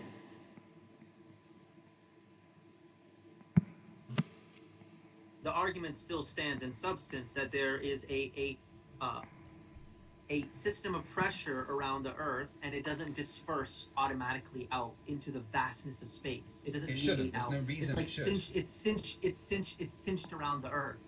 Yeah, there's no reason why it should disperse into space. There's no force to push it away from the Earth. Yes, there is.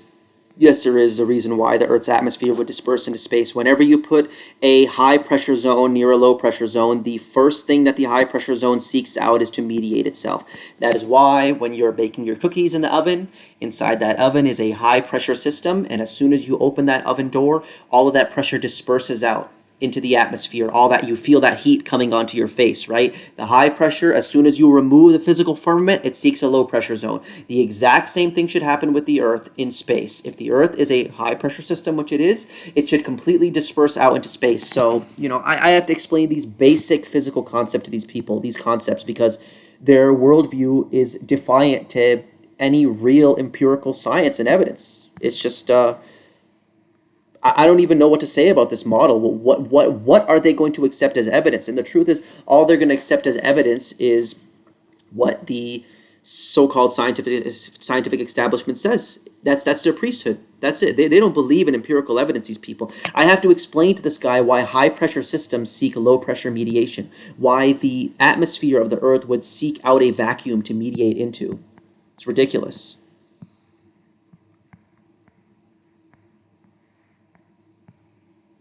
Let's go 2535.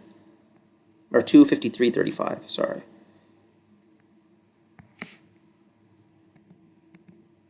Where's the lid on the ocean? Well, the ocean is liquid. Liquid doesn't disperse. It's a fluid, just like the atmosphere. Disperse out into the atmosphere like air. Why not? Why wouldn't liquid disperse out into the air or into the atmosphere like gas? Because it's a liquid. What an idiot. What a fool. This is the kind of stuff you have to do to defend a globe. Why doesn't liquid disperse like a gas? Because it's a different level of condensation. Do you see the obscurantism? Let's see the definition of that word for those of you who are not familiar. Obscurantism. The practice of deliberately preventing the facts or full details of something becoming known. It's basically just falsifying and shrouding everything in a mystery. What the obscurantist does is when he's starting to lose a debate, when the evidence presented is going against his worldview, it's just a way of him flipping the game board and casting doubt into everything. Why doesn't water float up into the atmosphere like a gas? Because it's water. It's a different level of condensation. You see the denial of reality that you have to have if you believe the Earth is a globe. And again, I have to remind you that this is the best globe Earth apologist to ever live. 259.15.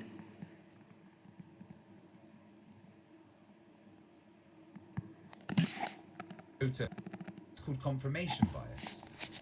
Why do they use a pagan god as their pagan false god as their symbology for their most historical They don't use any pagan gods as symbology.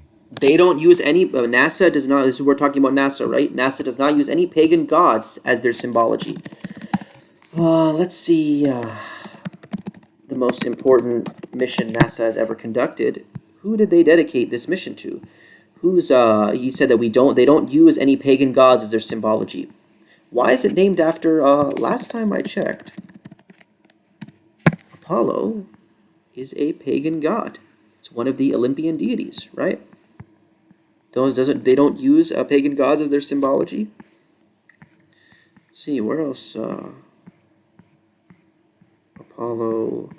There's one where you can see the visage of Apollo. I can't remember what number it is. Right here, yeah, you can see the visage of Apollo right there. Look at that planet, or the moon, or whatever this thing is. You can see the visage of Apollo. They don't use any pagan gods as their symbology. Do you see the lying cope of these men? Just anything to get by in the debate, anything to put pressure on the opponent. They don't care about being honest. He knows they use pagan gods all throughout their symbology, but he's just lying on the spot. Look at this. There he is again, Apollo. Right? Do you see the lying in the cope of these men? It's absolutely disgusting. You can't trust a single syllable that comes out of their mouth. That's why all throughout the debate I kept saying, send me the documents. Send me the documents. I'll take a look at it. I'll take a look at it. Because I'm not going to take their word for anything because I see how the guy's lying through his teeth. It's disgusting.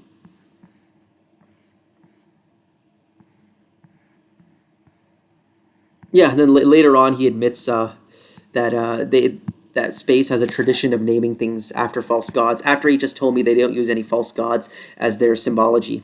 Utterly ridiculous. Okay, then we'll get to the point of where I point him out on that matter. They just have a cool logo that's supposed to be a rocket. That's it. They named their most historical, most daring mission in the history of mankind after Apollo. Yeah, because it flew. That's a deity. Yeah, because it flew. Is he going to admit he's wrong? He just said right there that they don't use any pagan gods as their symbology. Is he going to admit he's wrong? No. It was something that flew. That's it. It was an They appropriate named it. name. This is a Christian nation naming it after a false god. This doesn't make any sense. Who cares? It was called Apollo because it flew. And within space, there's a history of, in space science, there's a history of naming things after like Greek gods and things like that. It's just... In space science, there's a history of naming things after Greek gods. I thought you said NASA, they don't use any false gods as their symbology. So total contradiction right there. Literally, he just contradicted something he said pretty much 45 seconds ago. These people don't care to be consistent. Something they do. It doesn't...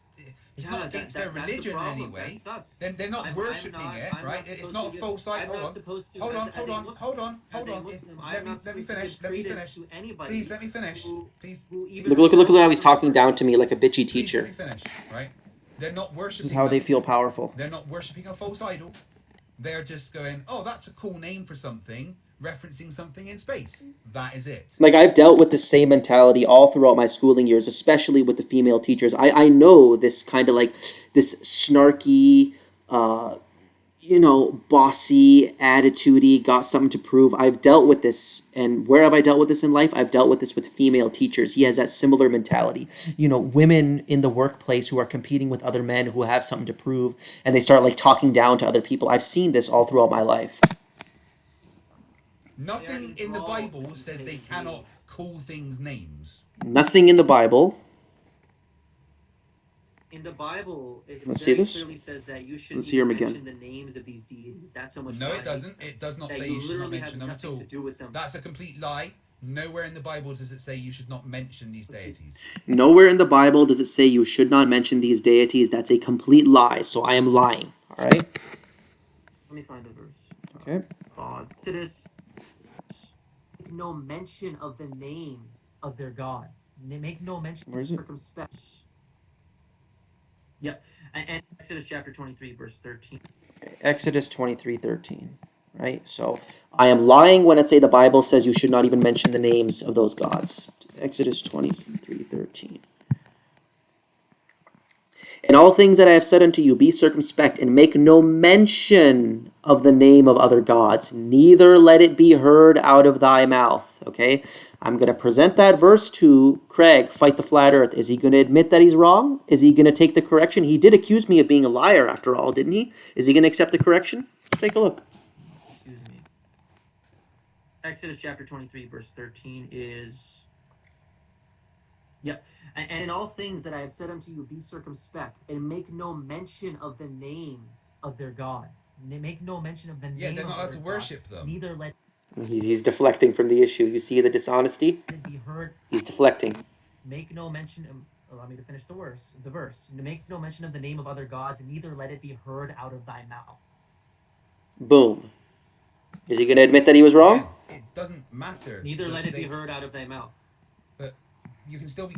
Again, it doesn't matter. And call something.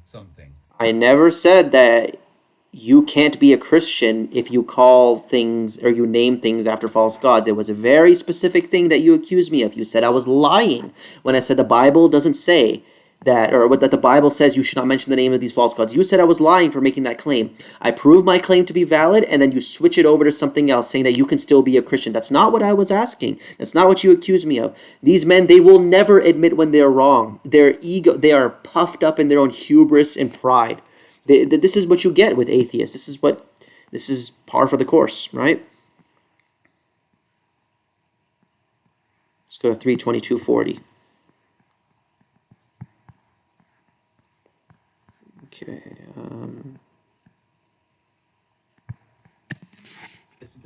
Roast you. Go to hell, atheist. Go to hell and burn there forever. Yeah, he deserved that. He deserved me to tell that to him. Oh, that's never gonna happen. You guys are getting what you deserve. You guys will get what you deserve, and my lord, it will be sweet. Yes. You guys will get what So here's PhD Tony coming on and making a fool of himself, right? So now it's a 2-on-1, soon to be 3-on-1.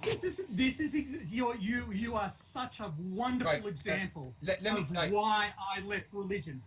No, you did not leave religion, okay? You left one religion for another, even worse religion called scientism. And you see, he admits it right there. When I tell him to go to hell and burn there forever for the obstinance, both of these guys teaming up on me, interrupting me, talking down to me, being incredibly disrespectful, being dishonest, he got what he deserved. He got exactly what he deserved, right? And he's admitting this is why he left religion. So he's making the admission he left religion not because of any logical or rational reason. He left it because of his emotions, because when I told him to go to hell, basically I was reminding him of his sins. He doesn't want anybody to remind him of his sins and hold him accountable for his wicked lifestyle. That's why he really left religion. It's not any logical reason. It was due to his emotions. And he admits it right here. You are such a wonderful example of why I left religion. Yeah, because people in more traditional religions hold you accountable for your sins and your way of life, and that's why you left. Let's go to 3 hours and 24 minutes. Skip. Smite me with your lightning bolt. Oh, that was so satisfying to me. That was so satisfying. These guys utterly curse themselves. Thank you for saying that. You've cursed yourself. Right, Waleed, question. Right, is God not all good, or is he not all powerful? Which one is it? God defines what is good and evil. There's not some standard above God that he has to follow. Well, no. Is God all good? Yes or no? Well, I have a question. God is just. I have a question. God is just. Yeah, God is good. God is just. Sure. Okay, so killing every man, woman, and child on Earth except for 4 families, and every animal on Earth except for a tiny, that's just, was it? Every innocent child, every innocent animal, not guilting them from... The youngest person in Europe. There you go. Here's the main point. Why is my little sister the youngest person in Europe to ever be diagnosed with multiple sclerosis? Why the fuck did your God do that? If I no, seriously. build a lab, seriously, seriously, I'm giving it to you guys. You guys right, are no, very specific question. My little sister. You guys are throwing all these questions at me, but you scarcely ever allow me to answer. But right, I just want this one question answered then, right? Why is my little sister the nicest, fucking sweetest little girl ever? Why was she the youngest person in Europe to ever be diagnosed with multiple sclerosis and ruined her life? Why is his youngest sister, who is the sweetest girl in the world, why was she the youngest person in Europe to ever be diagnosed with multiple sclerosis? Okay, and firstly, I'm not going to take your claim on it. I don't know if she's a good person, and judging from people like you and your mentality, you seem to think that PhD Tony is a good person. He's an awful person, so I'm not going to take your word for it that he's a good your sister is a good person. I don't know who she is. And secondly, many ailments are caused by mankind. I don't know what she ate. I don't know what kind of injections that have been put in her. I have no idea, right? The Quran, very clearly, God says to us, let me find the verse. Quran, corruption fills the sky and earth.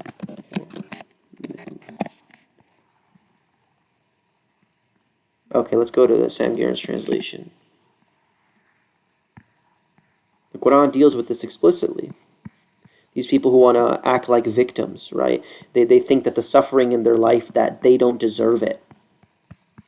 the suffering that they experience. God says it very clearly, in the name of God, the Almighty and the Merciful. Corruption has appeared on land and sea for what the hands of men have earned, that he might let them taste some of what they have done, that they might return. So I don't know what this girl ate. I don't know what she's been injected with. I don't know whether she was delivered naturally, whether it was through a C-section. I don't know if her mother was drinking and smoking while she was in stomach. There are many other factors that could explain why she has multiple sclerosis. I have no idea, so I'm not going to comment on that, right? But I'm not just going to take your word that she's just this perfectly healthy, normal girl, and she's just such a sweet girl, and now she has multiple sclerosis. I don't believe that, not for 1 second.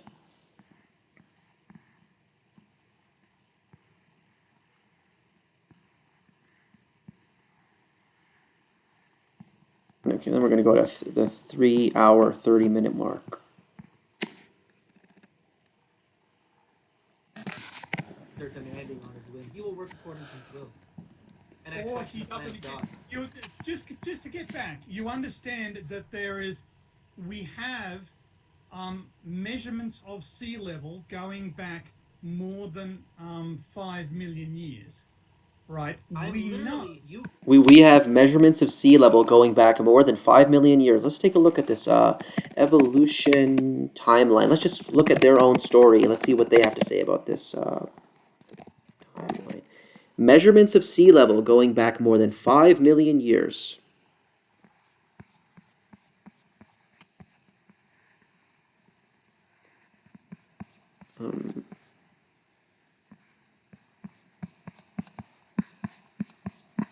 Let's see, let's find one that goes back even further.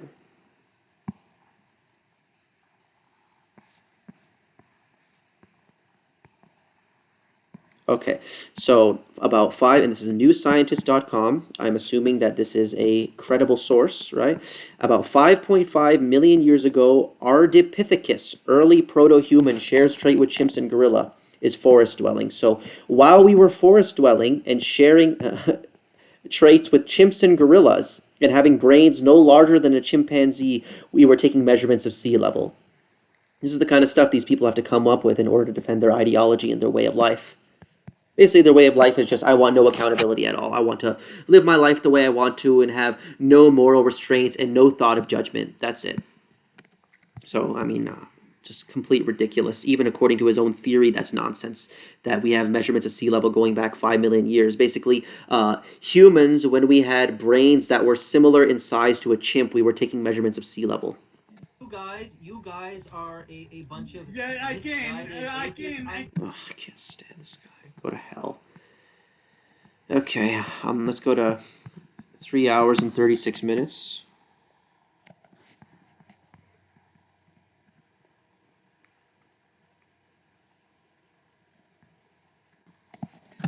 I think it has certain dogmas which it has upheld, which it will not let go. Again, who cares? For example, no, for example, the same universities that teach so-called science also teach that, this gender theory nonsense that men can be women and we're not going.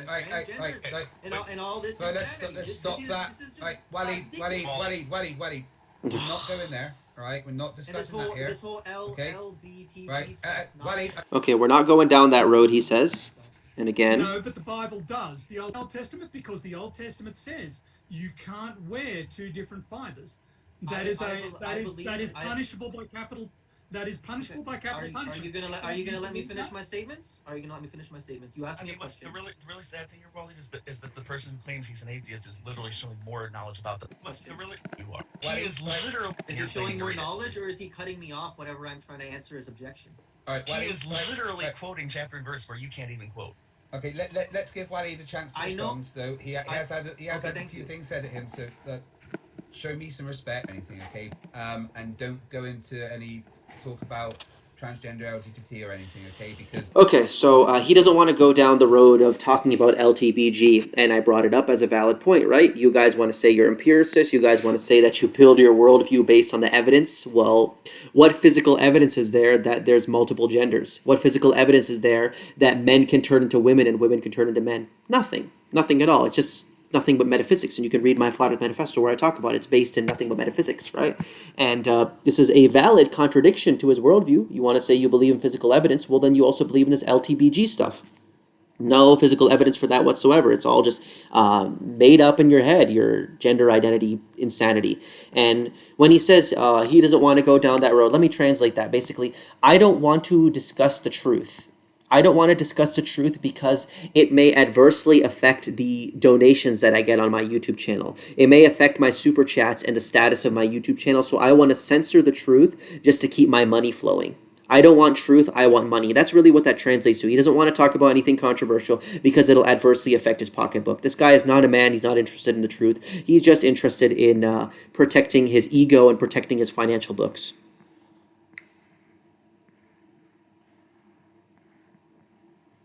Yeah, you're just trying to save his wallets and his super chats. He doesn't care about the truth.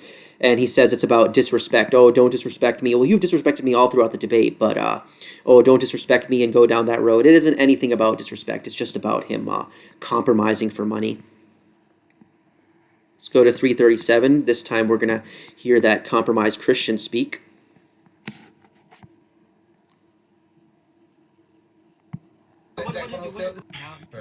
I'm are just highly have just come into this, but honestly, Wally, the things you've been saying in the name of your religion are just highly offensive.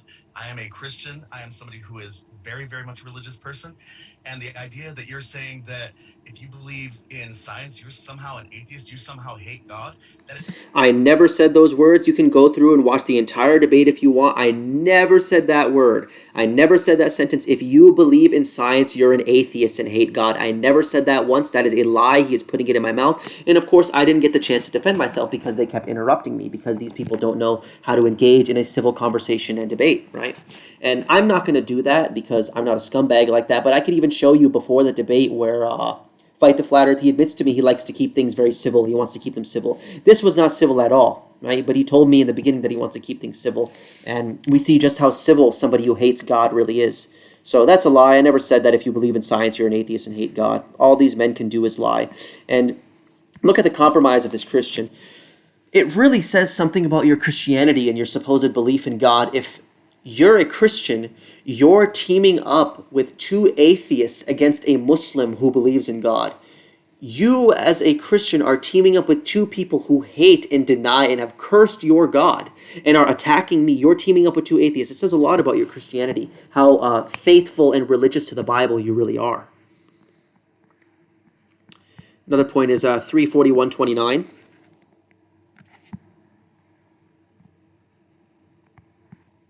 You're ignorant of the Quranic message. You're ignorant. You're ignorant of the Quranic message.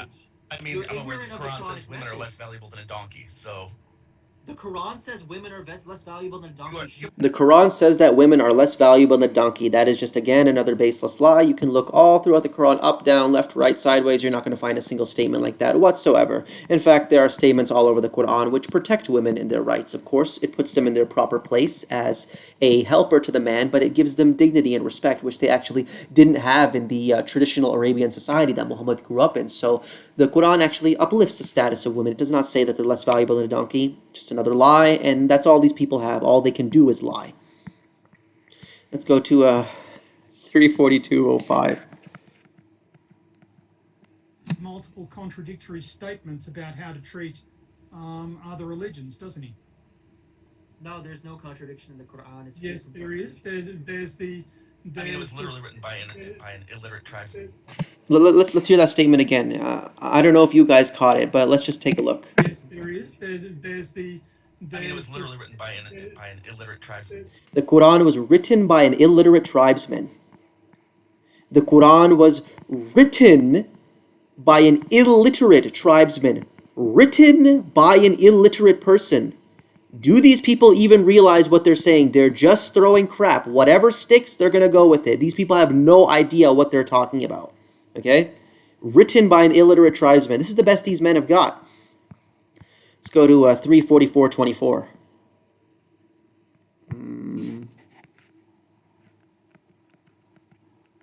God, we just hate you because you are an odious person. on every you single guys, level. You're a you liar. guys just You're you guys ignorant. just cursed You're God. You guys judgmental. hate him. You're You hate him. violent. You hate him. You are Okay, emotionally all right. abusive. Okay, there we go. So he's saying all these baseless things which he has no knowledge of. He's just, okay. So, quote, you're a liar, you're ignorant, you're judgmental, you're violent, and you're emotionally abusive. I'm judgmental. Firstly, he doesn't know me. He's just making these statements and they're baseless. And secondly, isn't he judging me by saying that? I'm very judgmental. Aren't all these judgments that you're passing on me? See the hypocrisy? You see the consistency or lack thereof? 344:25. See,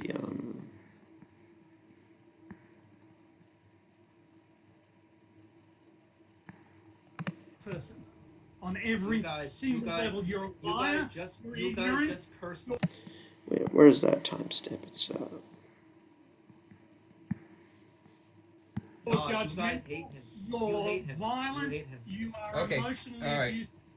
All of these things that make you I'm a emotionally abusive. Go.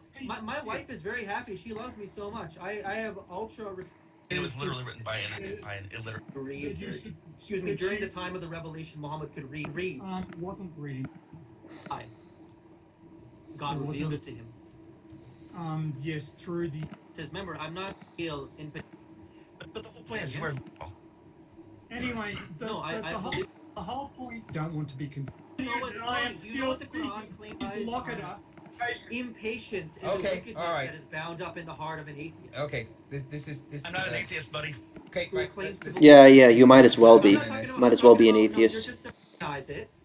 Waleed, please, right. It went off the rails. You're out of your Again, process. we don't hate God. There, we that's- just hate you. That's what I want to find. Okay, so we don't hate God, we just hate you. Okay, so he hates me, right? He's made that very clear in the debate. He reciprocates my hatred towards him. He hates me back, right? Now let's go to 348:30. So PhD Tony hates me.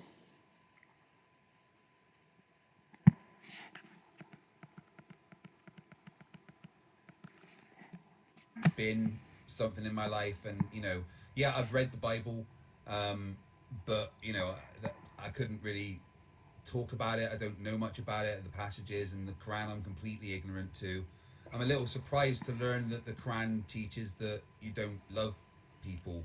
No, I don't love you. You guys are worthy of the full contempt and brunt of hatred that humanity can levy against you. You people deny God. You people lie for a living. And you're just a disgusting constituent of people who grift off of the human race. That's all you are, and that's all you ever will be. You are the greatest hinderer of truth regarding cosmology and creation spreading. You are the ringleader of those who oppose the proofs of God. So, yeah, you do deserve nothing but hatred.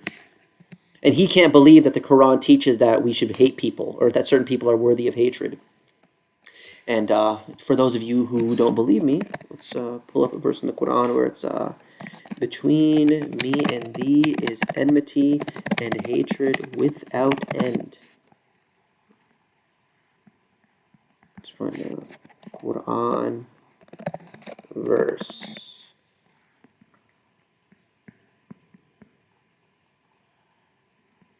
Okay, 64. Quran chapter 60 verse 4. In the name of God, the Almighty and the Merciful. There was for you a good model in Abraham and Ibrahim. All right, so we are to follow him. And those with him when they said to their people, we are quit of you and what you serve besides God. We deny you and become clear between us, and you are enmity and hatred forever until you believe in God alone. Say the saying of Abraham to his father, I will ask forgiveness for thee, but I have no power for thee against God. Our Lord, in thee we place our trust, and to thee we have returned, and to thee is a journey's end. So between me and you, between us and you are enmity and hatred forever until you believe in God alone. That in Abraham was a good model, okay? And so he can't believe that my faith tells me to hate certain people like him who are worthy of hatred. Surprised to learn that the Quran teaches that you don't love people. Like you're allowed to hate and stuff. I didn't realize that was the case. But didn't PhD Tony say that he hate me? Didn't he say that he hates me? Why aren't you going to call him out? You're going to be consistent. If you don't like hate, right? Aren't you going to call out your own atheist brethren for the hatred that they've shown towards me and openly admitted? No, because these people are not consistent. They just lie. That's all they can do, because that's all atheists are left with. It's just one big will to power for them. And the last point is 352:40, which is it pretty much ends that Christian's career. And does say that he will assert his power over them. So he asserts that they're real, they exist. He's Right. just stronger than they. So Best line of the night, puny god. Puny God. Best line of the night, puny God. That is what the Christian is saying. His favorite line of the night is puny God, people who are mocking the Most High. So this might as well be, forget the Christianity, this might as well be three atheist wretches that I was debating. And this is the entire issue of Fight the Flat Earth, completely debunked, wrecked, career over. We see how philosophically and scientifically incompetent this man is, and all he has is abduction and storytelling. So I have no idea how long this video is, but I suppose I'll wrap it up now because my voice is getting tired, and so is my butt from sitting on this hard floor. So anyways, men, I hope this talk was a blessing, and that's really all I got to say on the matter. And yeah, peace to you. Remember, deceit abounds, so keep your eyes wide open. Peace out.